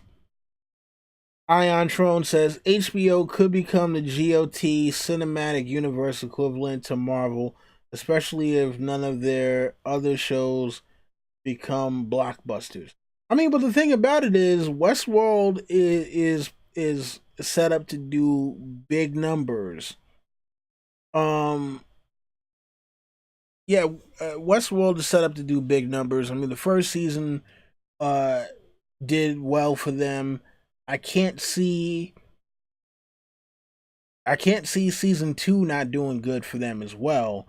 The only thing I wish is that they could, kind of speed up the production schedule a little bit, because, I mean, the last season came out in 2016. Um, I mean, look, but if it really takes that long, it takes that long. You can't rush quality. You know, but we'll see what happens. I mean, they're talking about working on at least one spinoff for Game of Thrones. I mean, they're like in terms of putting it on air, they got five like different things in the works, but only one of them is probably going to make it to air. So we'll see what happens with that. Sammy Sand asks, "How many times will John travel across Westeros?" Um,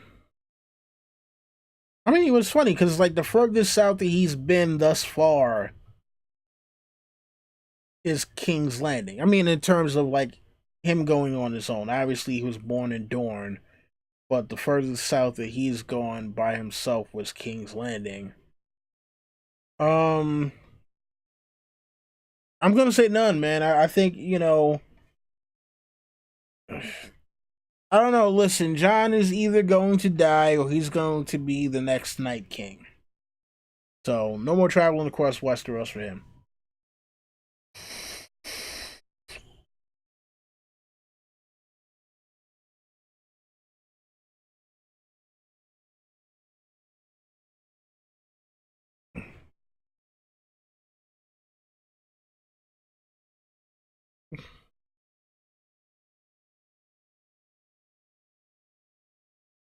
Oh, Marilyn Bentley, you are hilarious, absolutely hilarious. But you know what?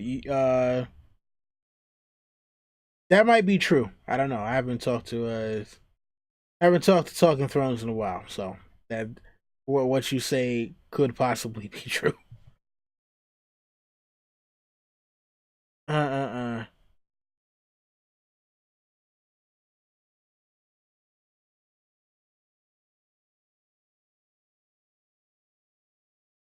Wow.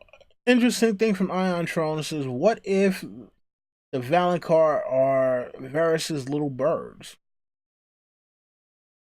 That would be interesting.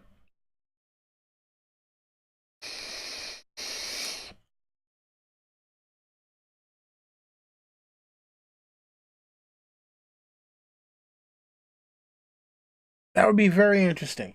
That would be very interesting. I don't know. We'll see what happens with that.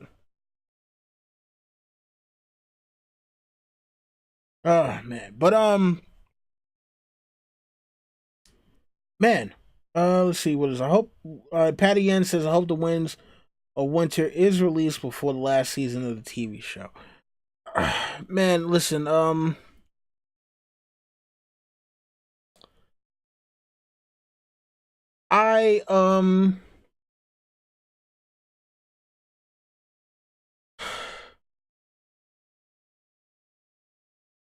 I'm wondering if George is just like, you know what, fuck it, let Game of Thrones end, and then I will get to writing the rest of the story. Just to because I think he wants fans to be surprised. I think he wants fans to go into the books without any preconceived notions about how things are going to end. So I think he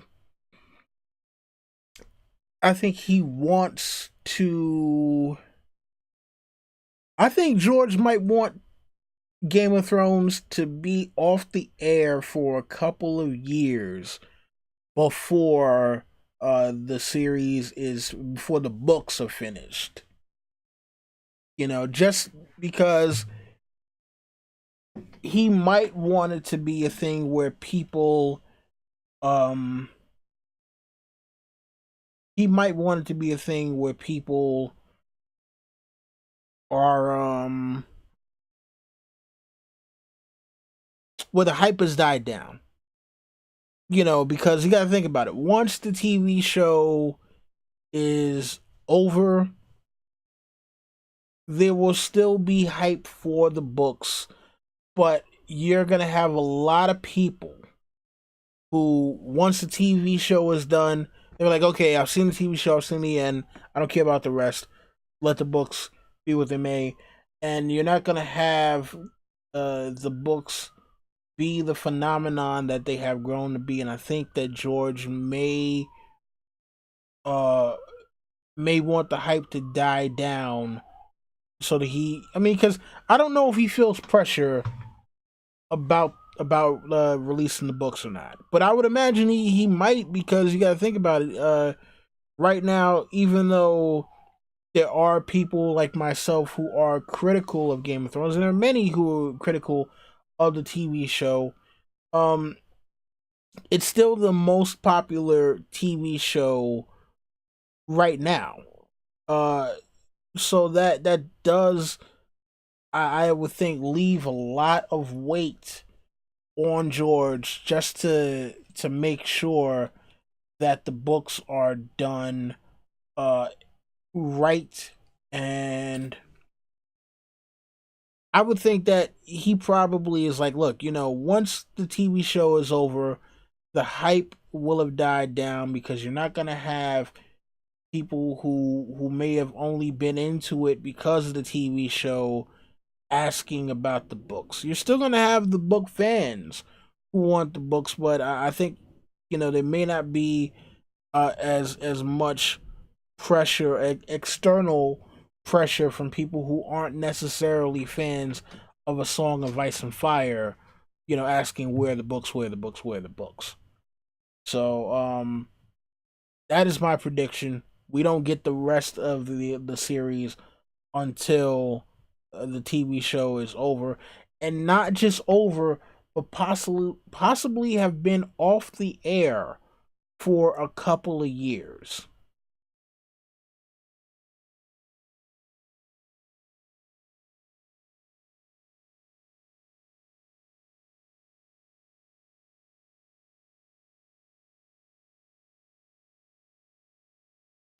All right, question from Marilyn Bentley. Uh, Smokescreen did a video about Cersei possibly dying twice. Not sure if you've seen it. His theory is that Maggie tells Cersei after her own tears that the Valonqar shall kill her. Your thoughts? After her own tears drown her. Uh, Seems a little implausible to me. Her dying. Yeah, it seems a little implausible.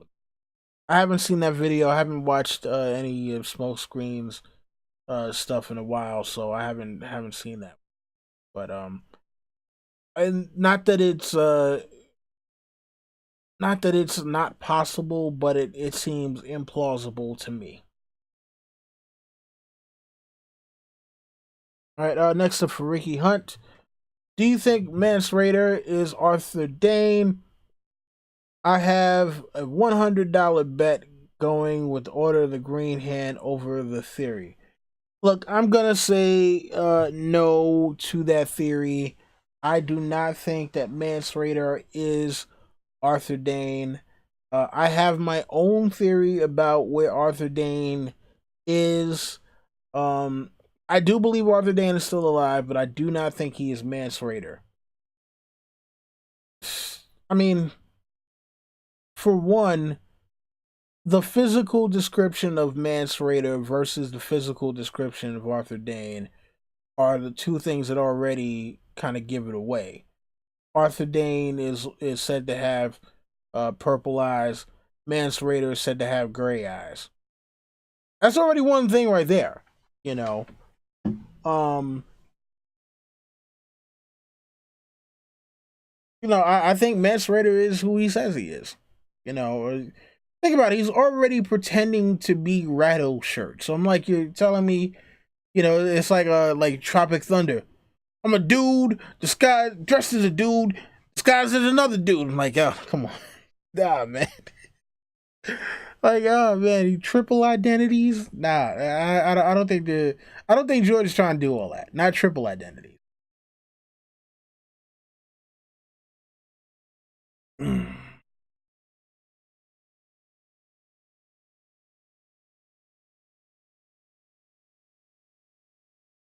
Um.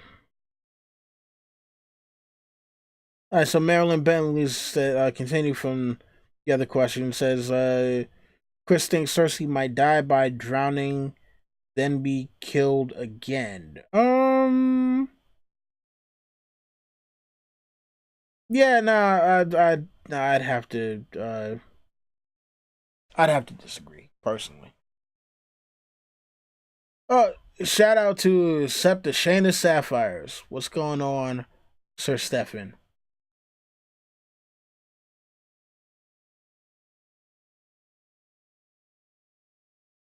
Let's see here. So George has probably explained now to D&D that there are secrets he won't share with them, and here is what you get. Go for it. Sorry. I mean, listen, man. I'm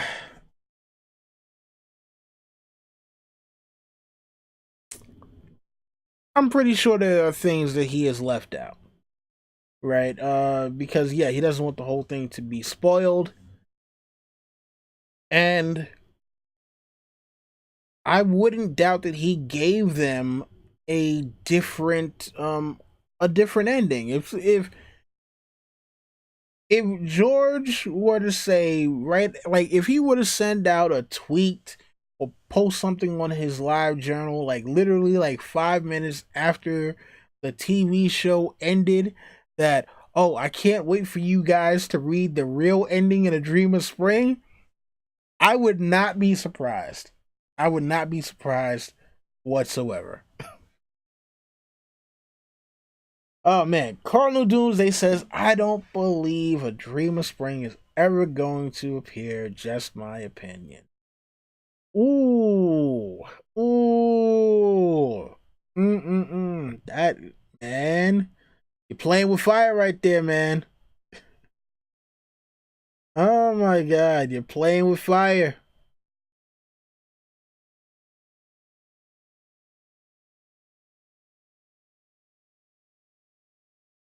Let's see. Ricky Hunt says, if you look at numbers combined with social media reaction, Walking Dead is the most popular show on TV. Maybe not for long. I mean, look, spoilers. Walking Dead spoilers. In five, four, three, two, one. And I know that I did that all screwed up. I don't normally count down from five with my damn hands. But point is, damn it, look, they killed Carl, and it's possible that Lauren Cohen, aka Maggie, is leaving the damn show because she asked for a pay raise, and apparently they told her, "Man, you can take your pay raise and shove it. Not happening." Or you know what I mean? They like, yeah, we're not giving you no damn raise. So there's a possibility that they're losing not just one but two major characters. And while people may not have been as upset with Maggie leaving, there has been a great backlash against the death of Carl. And I'll be honest with you, I was kind of pissed off with the fact that they decided they were going to kill Carl. Um, while Carl has not always been a favorite of mine, um, yeah, I I would be very, very. I would be remiss in saying that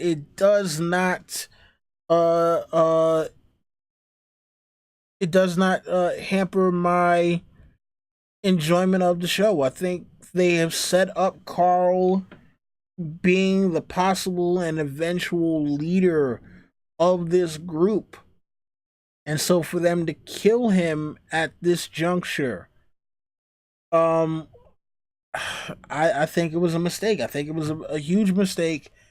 And I think that this could come to bite The Walking Dead in the ass. And that could be the bite that winds up tanking the show. That's just me. I mean, but so far I have not seen anyone personally. I have not personally seen anyone who thinks that Carl dying is a good thing. Right? So, yeah, spoilers over. Spoilers over. No more Walking Dead talk. No more Walking Dead talk.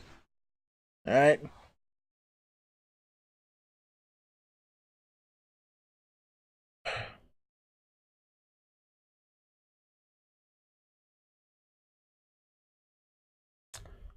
Shout out to Palin Akbaba.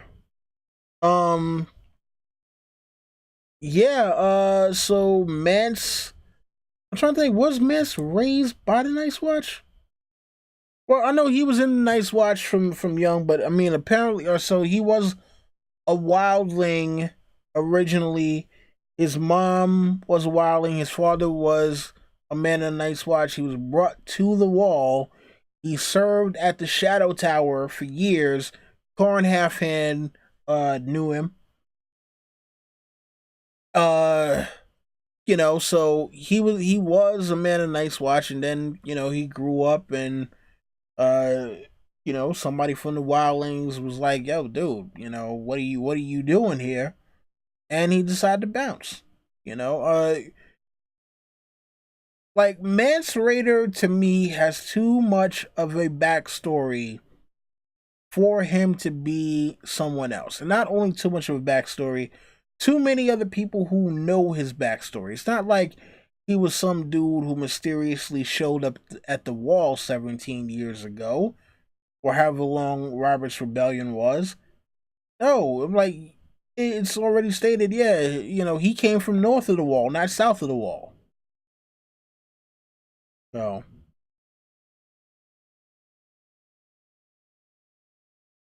Ricky Hunt asks, "What is it about Mance Rayder that makes everyone think he's someone else? Some say Arthur, some say Rhaegar. I never thought he was someone else." Um, Look, I think that because there have been a couple of false identities, and then also the fact that the name seems kind of out of place, where most of the wildlings do not have a first and last name. Mance Raider actually has a first and last name. His physical attributes, or his physical prowess when it comes to fighting, seems to be above and beyond most of the Night's Watch. I mean, not Night's Watch, but most of the wildlings. Um, and then the fact that he deserted the Night's Watch to go north of the wall, uh, seems a little out of sorts. And plus, he seems to be interested in the goings on at Winterfell. So, I mean, there are reasons why. I don't necessarily agree with those reasons, but there are reasons why people might think that.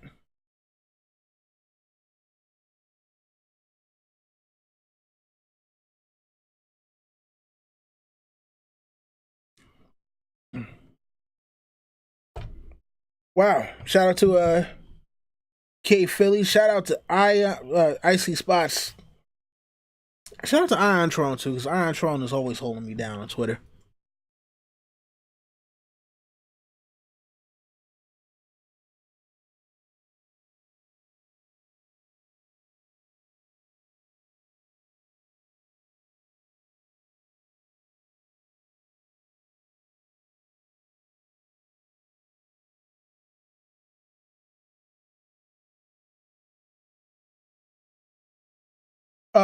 Listen, if anyone's screen is hold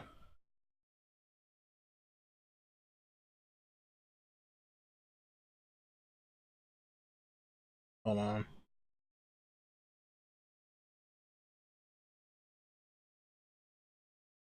Why is this?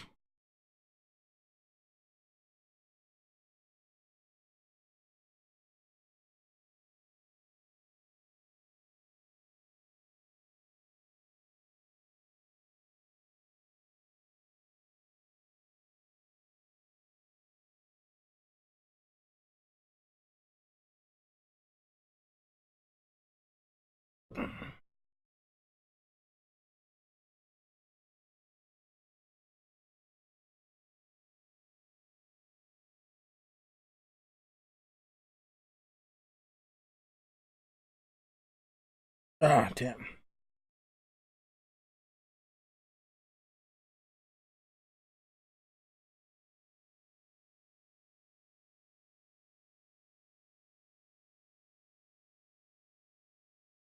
Yeah, listen, sorry for anyone who's currently having technical difficulties. I'm not sure what is going on right now, why it's slowing down. Um and unfortunately because um yeah, and unfortunately because I am currently streaming, I can't hold on. What's this thing saying?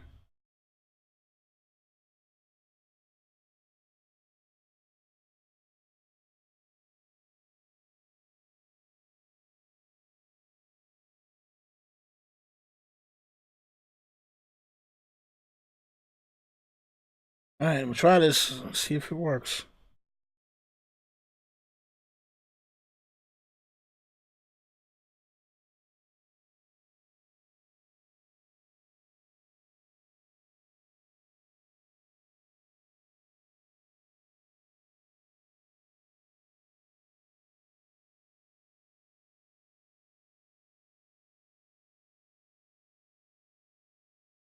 Oh man. Yeah, you know what? I think unfortunately I may have to end this one because I'm trying to fix the bit rate and apparently oh wait hold on. Yeah, this thing is screwing up on me right now.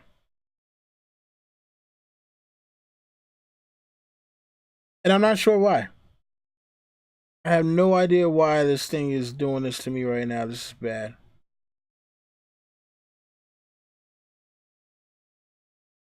This is so bad.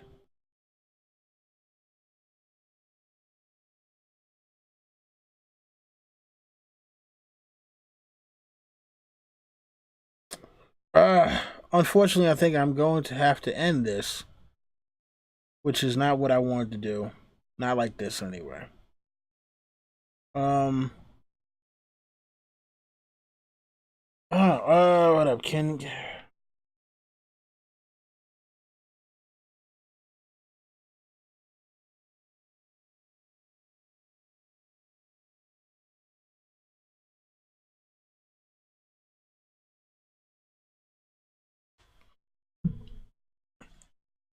Yeah, look, I'm not sure if you guys can still see me or not.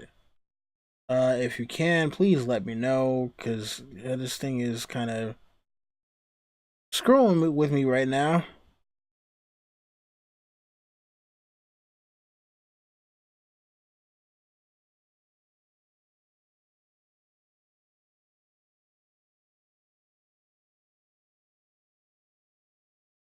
Damn it!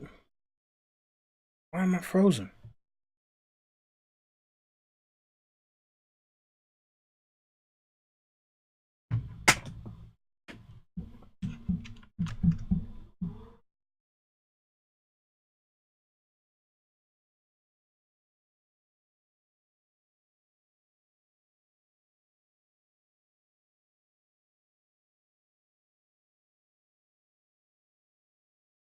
Wow.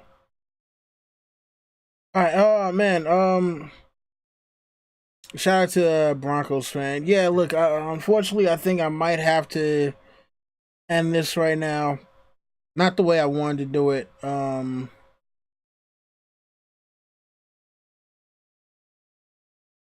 Yeah. Sorry about that, folks. Yeah. This damn thing. I don't know what happened today. I'm about to take my MacBook in and get a service or something. Yeah, we've been going over 2 hours, so wow.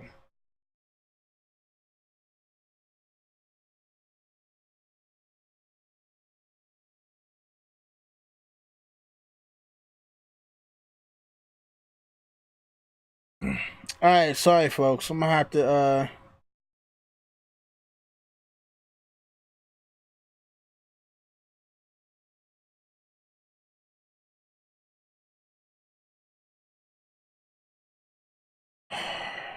All right. Listen, folks. Yeah, sorry about ending it off like this. Thank you to everybody who came out today. Thank you to all those who will watch this in the future. Yeah, I'll be back next week with another one of these. But until then, you guys already know the deal. Rate, comment, subscribe, share, tell your friends, and come back for more. That has been my time. This is Don Willie saying Valador Harris, and sorry for the technical difficulties. I'm out. I'll see you guys next week.